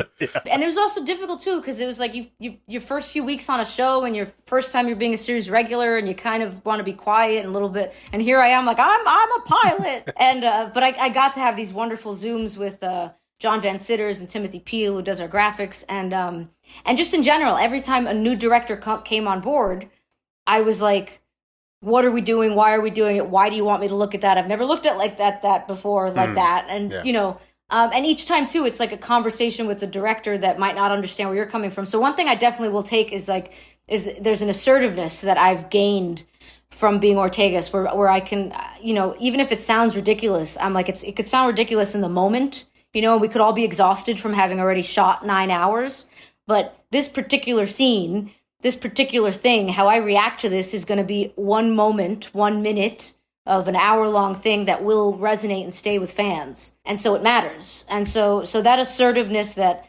I've kind of see Ortegas being like all the time, I've had to become that as Melissa the actor to become Ortegas, and then I hope that has also become a part of me, Melissa the person in general. And then also like the last 6 months I really do have like the cursing is fine, right? Oh yeah, on please. On this wonderful podcast. Yep. Like where it's like I am when I say I'm all out of fucks, I am all out of fucks. Like there are no fucks left in the bag of fucks. Like just like it's just like I'm not playing around. Like things that don't matter, and things that matter. Which is possibly why I'm kind of able to like, if I have somebody that is annoying fans or annoying people or annoying, especially the LGBTQ community, the queer community, the trans community, people who have been just a huge part of my fan base and who I love and respect so much. And I will always fight for, like, I am just like, let's go for it. Like I had to almost like, I created Ortegas last season, and for season 2, Ortegas really, without sounding too poetic or melodramatic, but she really kind of like had to recreate me, if that makes sense. Like I really had to kind of, as Tony put it, my barber, he was always like, he was also my therapist on set, but he was like, you are being reforged. You are the shards of Narsil. Yeah. Yes. Every Yes. follicle that falls from your head is a strike of that hammer on an anvil. There you go. There you go. And so that I hope I'm taking for. I mean, I don't hope I am taking forward. That in everything. A great love of Star Trek, a great appreciation for fandoms and what fans can do. My mom for years has been like, she's like, when you give your Oscar speech, do not waste it talking about, silly people that you don't like. She'd see like Meryl Streep or somebody talking about somebody. She'd be like, don't do what Meryl Streep did. Don't do what so-and-so did. She'll tell me like about, she knows, my mom's like a really beautiful, kind TMZ. She knows everything. But so she's just been very big about like, all these different things that you've been preparing for. She's like, anytime anybody bothered me, like in the last 10 years, she's like, this will be like when you have to deal with fans or when you have to deal with the press or you have to deal with paparazzi. This is preparing you. So she's been a splinter in that sense. And when I say splinter, I mean like the Ninja Turtle. Yeah. Turtle variety, not like a piece of wood. As in the mug you have been drinking from throughout I was going to say, Yes. we simply Yes, which nobody must can ask, see. because the listeners can't see it, but you are drinking a very mysterious drink out of a very cool Ninja Turtles mug. It probably is coffee. It is. It's very important. Which Ninja Turtle do you identify with? So, first answer is the one that I've identified since I was very little. It's Michelangelo, right? Oh, you're the party dude. Yeah. Yes, but the thing though is that I am not the party dude, right? So the other day I said something. I don't know what I said on social media. As you can see, most of my conversations these days are on social media, guys, because I don't want everybody else that wants to hang out, and I'm like, no. But I feel like I'm so much more of like all of them. Like I feel like I've become, because I'm so much older now. Like I am, there's a part of each of the turtles in me. and I say that with all sincerity. Like that's, like when I was in 4th grade, I remember the nurse of my middle school told me that one day I'd get over the Ninja Turtles. I never forgot that. And I said, no, I won't. Yep. I will not. My mom's still friends with her, and she's a wonderful lady, but she doesn't realize like how that was like a pivotal moment in my life where I was like, you just watch. No, I won't. So Michelangelo has just always been, because he was always, to me, like he was always fun, pizza, nunchucks, just, like he didn't have like there was always something like kind of bringing everybody else down. Donatello, obviously like he was the tech wizard, which that's like Brian to me. But I always felt like Leonardo and Raphael, like I love them, but they were always dealing with things, Yeah. And in that way, I guess it's kind of Ortegas like, right? Where it's like you could still be a badass, you could still be awesome, you could still do all the fun, but you're not getting kind of like, And so I'm gonna go ahead and still say Michelangelo. Excellent. Lord of the Rings has come up. I have to know if you were to, and we will, as fans, try to make this happen, appear in a Lord of the Rings show, movie, whatever, what race would you want to play? Because I could see you in any of them. Oh my goodness gracious! So I just got like goosebumps and like sweaty. So I love Lord of the Rings, and if I ever were to get a tattoo, like my sister and I, Soraya, so she's younger than me. I introduced her to Lord of the Rings when she was like 5 or 6. The tattoo we get will be some sort of Lord of the Rings tattoo that will only make sense when it's joined together by the two of us. Our mother does not know this, and it'll have some sort of musical component. It'll be great. I love Lord of the Rings so much that it's so fun, because I think you guys were the ones who said it. Were you guys the ones who said it about like? It, yeah.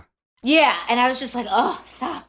This is so amazing. But I love it so much that I almost want to be like detached from it. But I'm always like, but I'm also like again, like everybody pointed out, like I had Aragorn's sword as Saradia. Like how insane is that? Like Aragorn's poster is still hanging in like my bedroom at my parents' house, I mean, I would love to be like an Aragorn like character, but then I'd be human, right? So I'd be human, but God, I'm always human. And being human is so exhausting. It's the worst. I think, I know, right? I always think I'd make like a great hobbit. Because my hair is actually, one day I'll share pictures of my hair when it was for a very short period of time longer, and even shorter when I was younger, but I have super curly hair, right? I do not have hairy feet.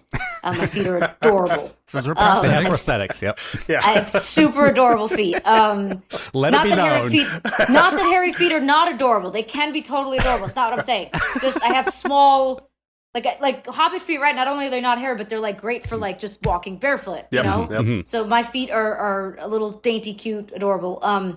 But so I feel like I'd be a great hobbit. But then when I was thinking about the silver hair thing, where people are like, oh, we hope Ortegas has silver hair in season 3. I don't think we could do that because then I'd be kind of in competition with Pike's hair, and we couldn't do that, right? Like I would never even assume that I could compete with Pike's hair, but I was looking at it and I was just like, yeah, I'm like the silveriness is very elf-like. I just feel like I'm 5'3". Are there elves at my height in Lord of the Rings? Let's say yes. Force perspective. Yes, Yeah. They Right. have all kinds of camera tricks that they can do. I mean, Right. this is the future. Yeah, I mean, I'm sure I know there's people out there If who've they can do read, it for Tom Cruise, they can do it for you. There you go. There you go. But I've not read the Silmarillion, but I'm sure if I did, I'd know more about the actual heights of all the elves. I was looking up hair color on all the different elves the other day. Like you do. Yeah, like I do, just for fun. So I don't know. I would say an elf or a hobbit. Just is immediately what jumps out. But human would be my last choice. I'd be down for dwarf. I would not want to be an orc.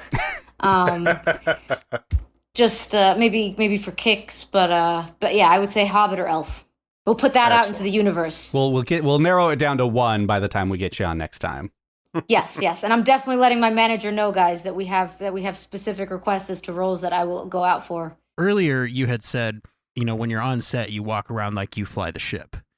I was surprised to find that I identified with that because awesome. I've never flown a starship, even as my job, but all day today at work, I was walking around like I was about to interview the pilot of the freaking Starship Enterprise. And that awesome. confidence is something I've never been able to experience before. And trust me, I got very little actually done at work today, but people thought that I was just firing on all cylinders. They're like, wow, he must be having a great day. And I know this isn't a question. I just wanted to say thank you for that. I am so happy to hear that you had an awesome day, and I was a small part of that. My absolute last question for me, this is not, if you're not allowed to answer this, that's okay. Do you have any scenes in season 2 where you are using a bladed weapon? I will say I can't answer, but I will say I am using weapons. Weapons are in use. Okay. So, yes, okay. Yes to weapons. I like it.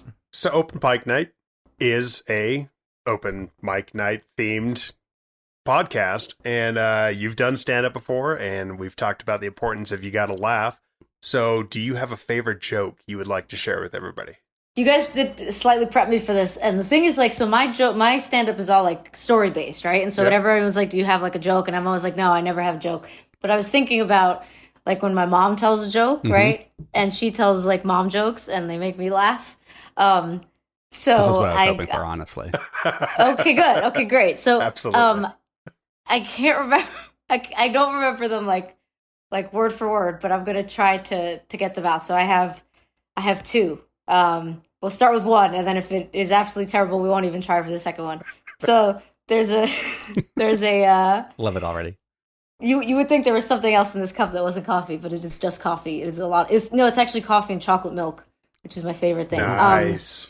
So there's a cop is driving along the highway, and he sees his car is going really slow. It's going really, really slow, and so he has to pull the car over and find out what's going on. And he pulls the car over. He walks up to the driver's seat, and he sees a older lady. She's in the driver's seat. He says, "Ma'am, what's going on?" He's like, "You're going 40 miles per hour, and you're on the highway." And she's like, "Oh, I'm so sorry, officer. I thought that was the speed limit." And she points up, and it says Route 40. And he goes, "No," he says, "that's Route 40." He's like, that's not the speed limit." And then he sees his flashlight. He points the flashlight in the back seat, and there's 2 older ladies, and they look white, and they look absolutely terrified. And he goes, "What's wrong with them?" And then she goes, "We just got off Interstate 110. I like it. And then, okay, here's one more. And again, this is my mom's going to listen to this whole podcast, and I hope I'm doing this joke justice. Great job, Mrs. Navia. Love it. Yes. And so we have a couple and married couple, and they get into an accident. Terrible, tragic. Let's say her name is Laura, his name is Doug, and Laura doesn't make it. And so Laura is in heaven and she's at the pearly gates, and St. Peter is there to welcome her, and he's like, Laura, he's like, all is good now. He's just like, you welcome to heaven. You just need to do one thing. And she's like, what is it? And he's like, you need to spell a word. And she goes, what is the word? And he goes, love. And she goes, oh, that's Love. And he goes, welcome to heaven. And so she's in heaven and everything's going great. Then one day St. Peter has some errands to run. He's like, Laura, will you just watch the front door for me? So Laura's like, yeah. And she's watching the front door, and who shows up but Doug? And it's Doug, and Doug's like, Laura's like, what's going on? And he's like, oh, something happened. So great to see you. And he's like, will you let me in? And she's like, yes, of course. She's like, you just have to, one thing before you come in, you just have to spell one word. He's like, great, what is it? And she goes, Czechoslovakia.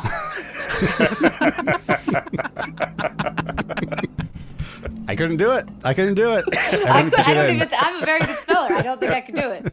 So I don't think Laura was a huge fan of Doug in life. And there you go. Thank you very much.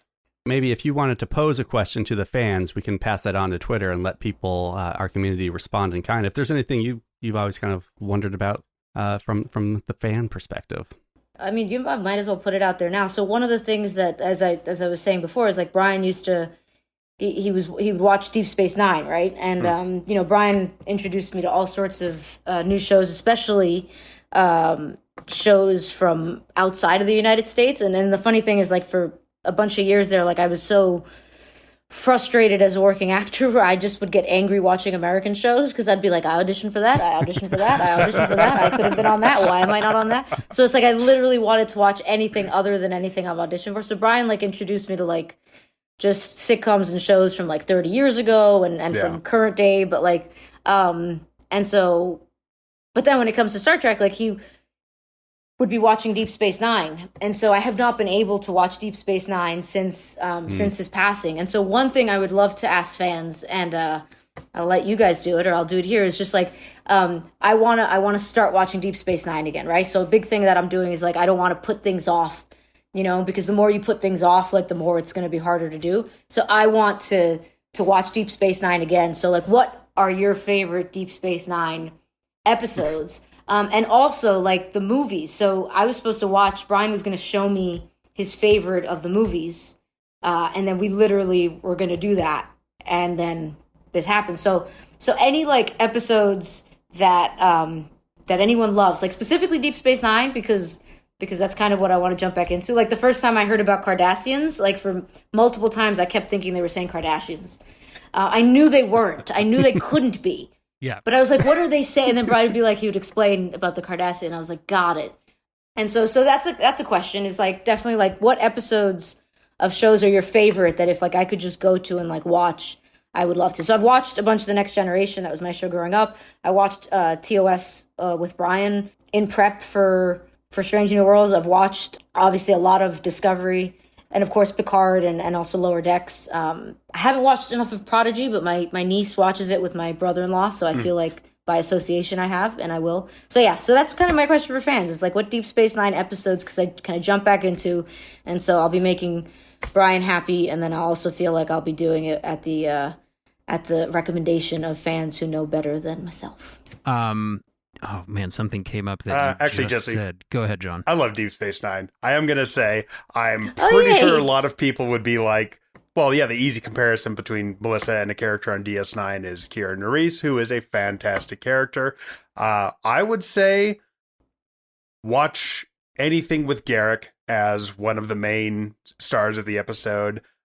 He's always fun. He's always delight. And his character grows as the amazing storytelling in that series grows.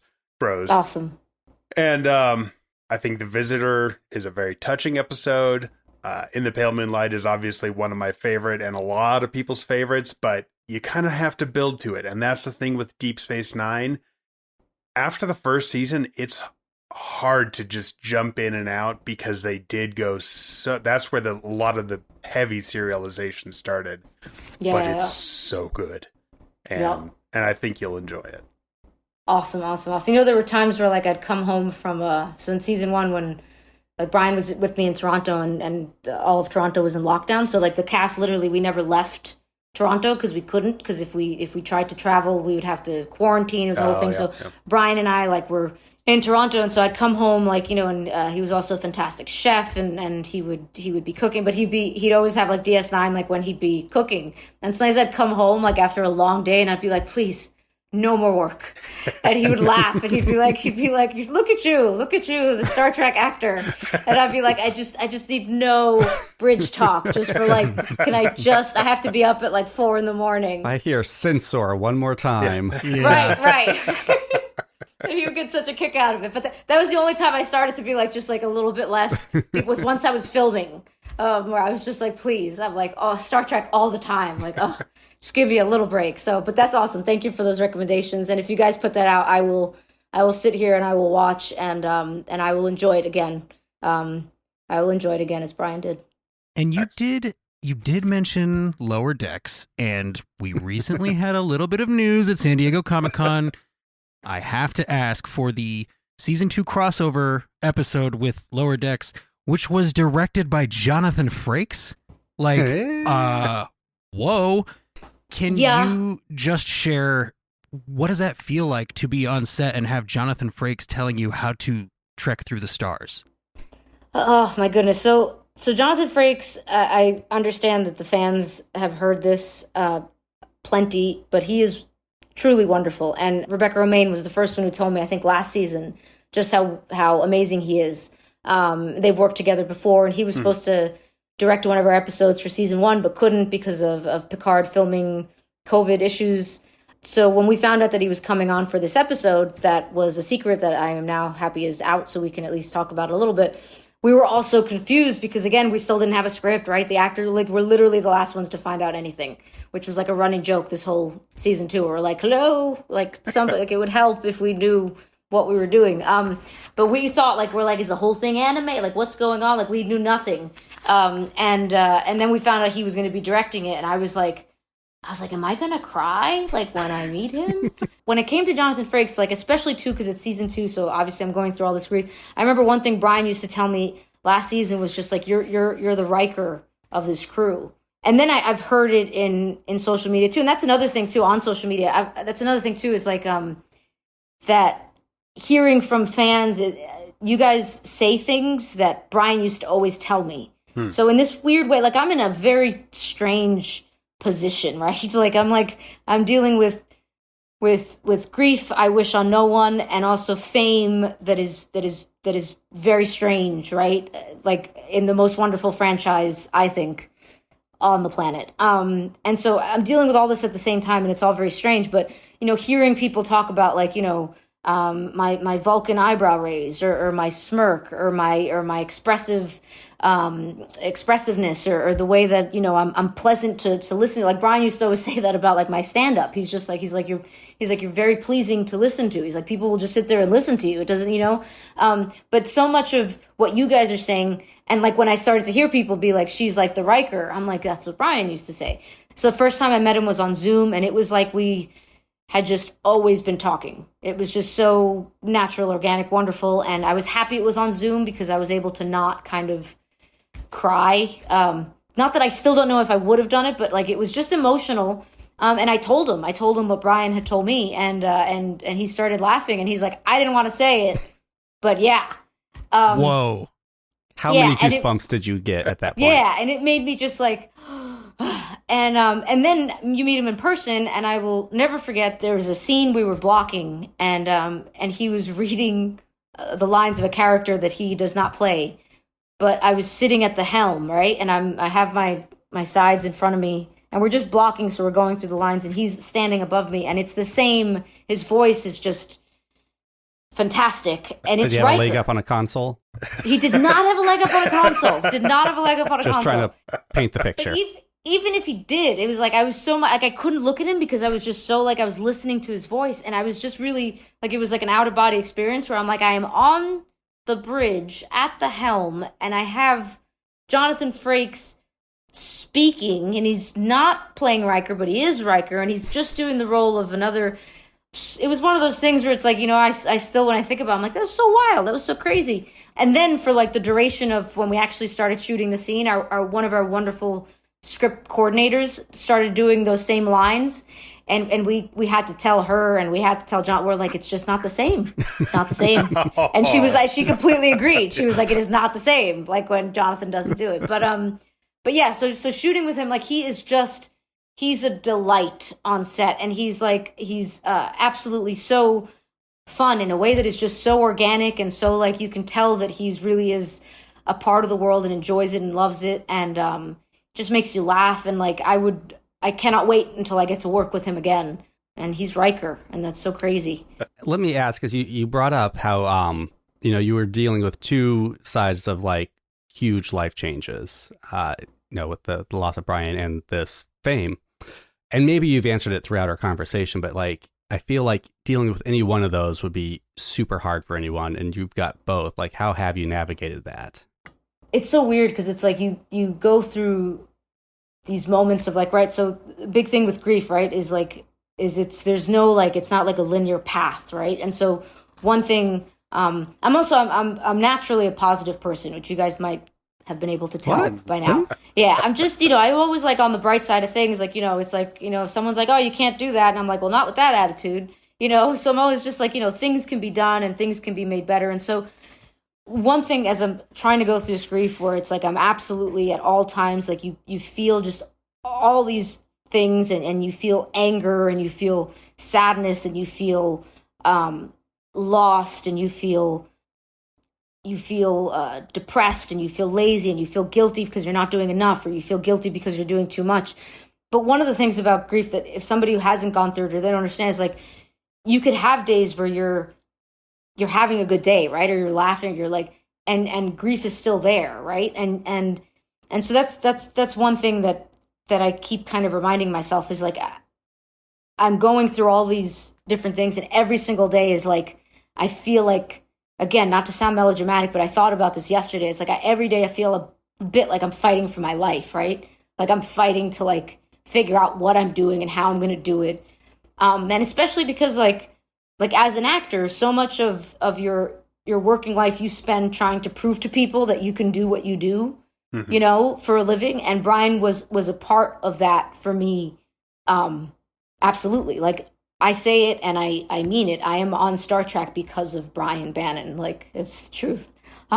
His name's come up as much as Ortegas in this interview. It sounds like he a huge part. And like he especially like in the pandemic, like when everything audition wise like turned to self tapes, like Brian, in addition to being a musician and just the most intelligent person, and in so many respects, he was also the most wonderful, wittiest, most charming, handsomest night bartender in New York City. And when the pandemic hit, everything kind of shut down, and we went and quarantined for a bit in the Berkshires. And while we were there, he got lights and he got cameras and he became my self-tape person.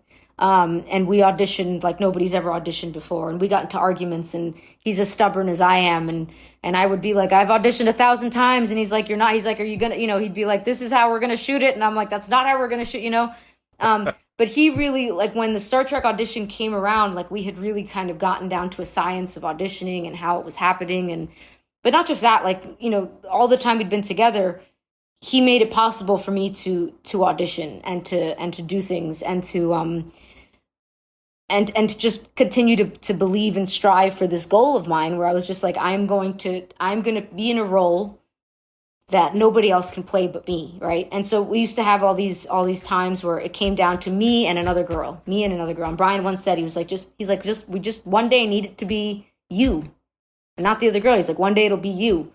And so it's so hard when it's like this happens, and I'm so happy that I got to experience it with him, because I truly do believe. I used to like preface this by saying, I don't know what you believe in, but I don't preface this anymore because I'm like, not that I don't care what other people believe in, but I know what I believe in, and I know that like I feel Brian with me all the time, and some days more than others. Some days I'm upset with him because I don't feel him enough, but like I feel him with me. But for me as a person still on this difficult planet, I'm so happy that I got to experience with him the landing of this Star Trek role, you know? I got to jump up and down with him. We jumped up and down, too, when we officially knew we were renewed for season 2, even though we knew it was coming. So now to be in the world and to have Erica Ortegas introduced to the world and to not have, like, Brian, like, right next to me, it's just, like, it's been hard, you know? Because it's, like, it's the person who, like, he's the person who knows me best, and I know him best. And so much of what I do, I'm like, am I, like, what would he have told me? Do you know what I mean? But one of the really great things is I think so much of that confidence that you see in me when I talk about Ortegas or when I talk about myself really is Brian's confidence and charm and way about him kind of fusing with mine, if that makes sense, you know? Where it's like, I'm not only am I like trying to tell the world about him, because he had so much to give the world in terms of music that like we were so, you know, I was so happy because I was like, I'm going to have this platform, which then will be able to give his music this platform that it deserves. Like Brian is very much like, he's like one of those wonderful musicians that like, you know, we know so many of them, none of them are like Brian, but we're like you see them play live and they're extraordinary, but so many of them, they don't record their music and they don't get it out there. And Brian was really, our season 1 time in Toronto gave him time to record music and really focus on that. And for that, I will always be super, super grateful. But in a weird way, at some point, I think I was saying this, is like you ask yourself, like, why do things happen, right? And so some people are like, you know, when you say that things happen for a reason, I can't say things happen for a reason right now because there's no world in which Brian is not physically in that is a better world. It just isn't, right? The man had just such a presence that cannot be replicated. But what we can do is that Brian left all of us who knew him with so much. So what I want to get across, and I know now I'm on this bit of this stage that everybody can see, that I hope that I am putting an example out that is reflective of what Brian kind of gave me, what he instilled in me, what I learned from him, and what he inspires me to do. And so in a lot of ways, it's funny because I'm like, this whole like me being like, you know, I don't give a shit, you know, if you have a problem with me.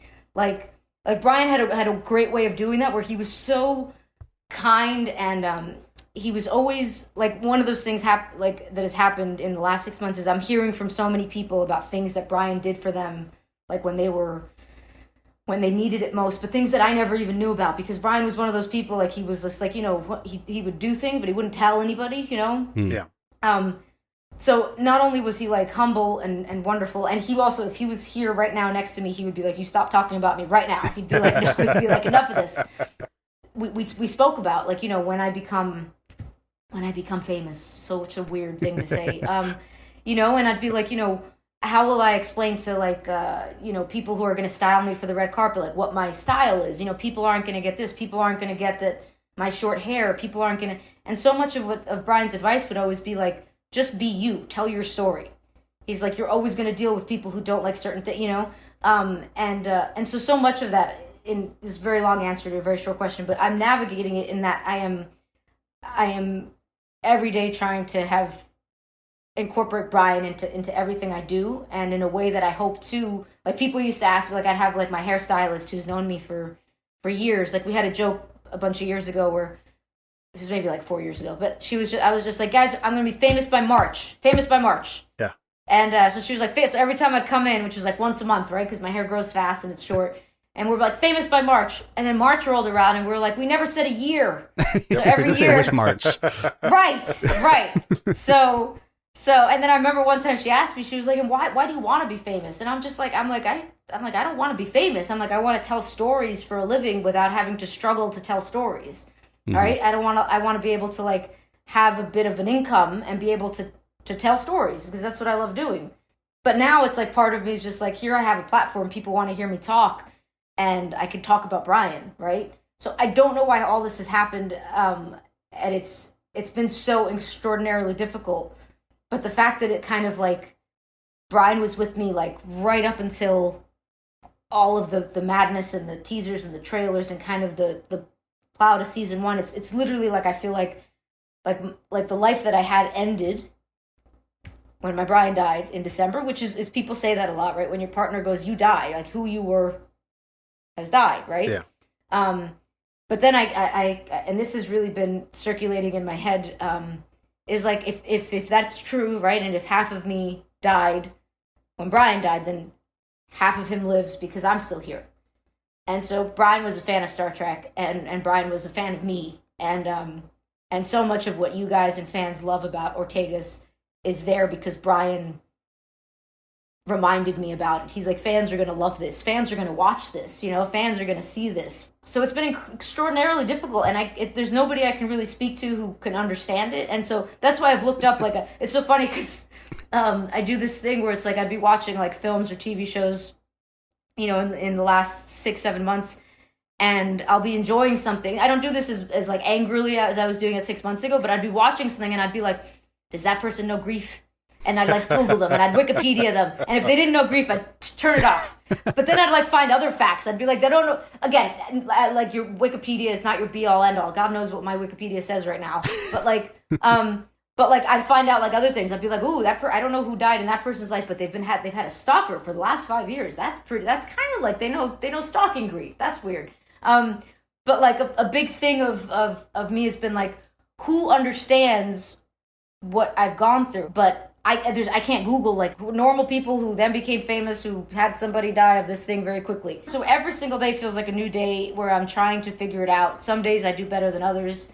But Brian in that way, I try to kind of channel him all the time. And he's become a part of Star Trek. Like, he is a part of Star Trek. And I think everybody on the show understands that, and I appreciate them understanding that. And I hope nobody gets tired of me talking about Brian because I'm going to do it forever. Well, let me say thank you to Brian for everything he gave to Ortegas and Star Trek. Absolutely. And let me say, I'm not tired of you talking about him. I mean, seeing what you've said about him, I think we can all hope that when we leave, you know, there's someone who cares as much about us. And it's made me re-examine, like, you know, the relationships in my life. And, you know, am I being that person? So, you know, in the words of As Good as It Gets, it's made me want to be a better man. Yeah, that's awesome. Well, thank you for that. Thank you. Yeah. And thank look, you. I'm doing I'm sorry. really good, guys. I was able to pull back my tears. Like this is good. So thank you. This has been fantastic, and we wouldn't be the podcast we are without you, and we definitely wouldn't be the podcast we are without our listeners.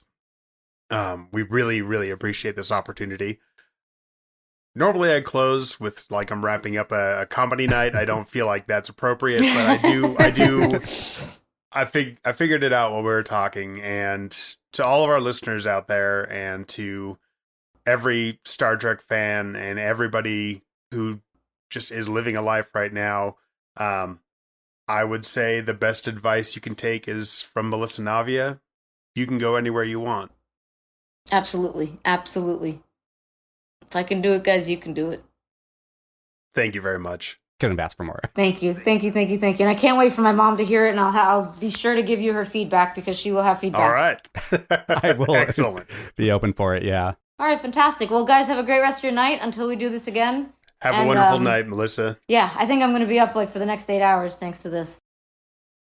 I'll be honest, you guys, I still have tears in my eyes. I don't know about you. It was hard for me not to just cry the whole time. I have never been in this spot where I'm just like, hey, the thing that we thought might happen happened, and the thing that we never expected happened. It just like, as a Star Trek fan, there is no cooler thing than to talk to the person who is flying the Enterprise. That is a top tier goal, and I now get to put a very satisfying red check mark next to that box in my life journal. Wow, you guys, wow.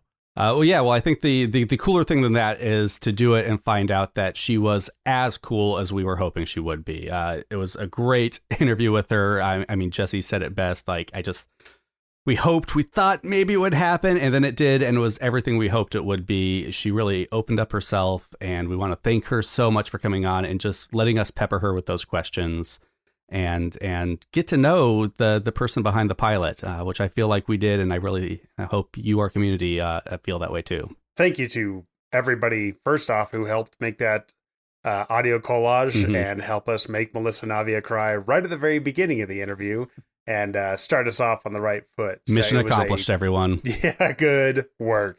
It was a fantastic conversation, and we did send those the full clips to her so she could hear the whole clips, right, John? We did. Yes, awesome. We did. Awesome. She got a whole folder of them, and even some folks who got in after the edit was done, I made sure that she got every one of your clips to listen to. So I think that my favorite thing about this interview has been that it is such a demonstration of what can happen when you just admit how much you like a thing. Like there are so many podcasts and YouTube channels and websites and whatever it is out there that you could go to get your Strange New Worlds content. But we think part of the reason that you come here is because you know that you're not going to hear people complain about the thing they love for like 2 hours straight, or pick out small things and go because of this, weak writing, or because of that, bad quality. You're coming here to share your voice and to hear the voice of fans that are just in ridiculous love with this thing that is Star Trek.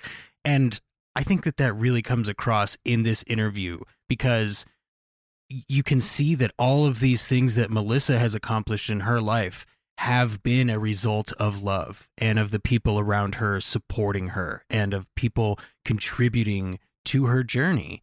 And that just fits so well with Open Pike Night and what we are and where we are, which again is post-interview with the pilots of the Starship Enterprise. Just wow.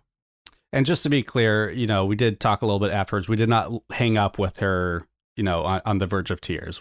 We had a great conversation after the interview, and look forward to the next time we get to welcome Melissa Navia back to Open Pike Night.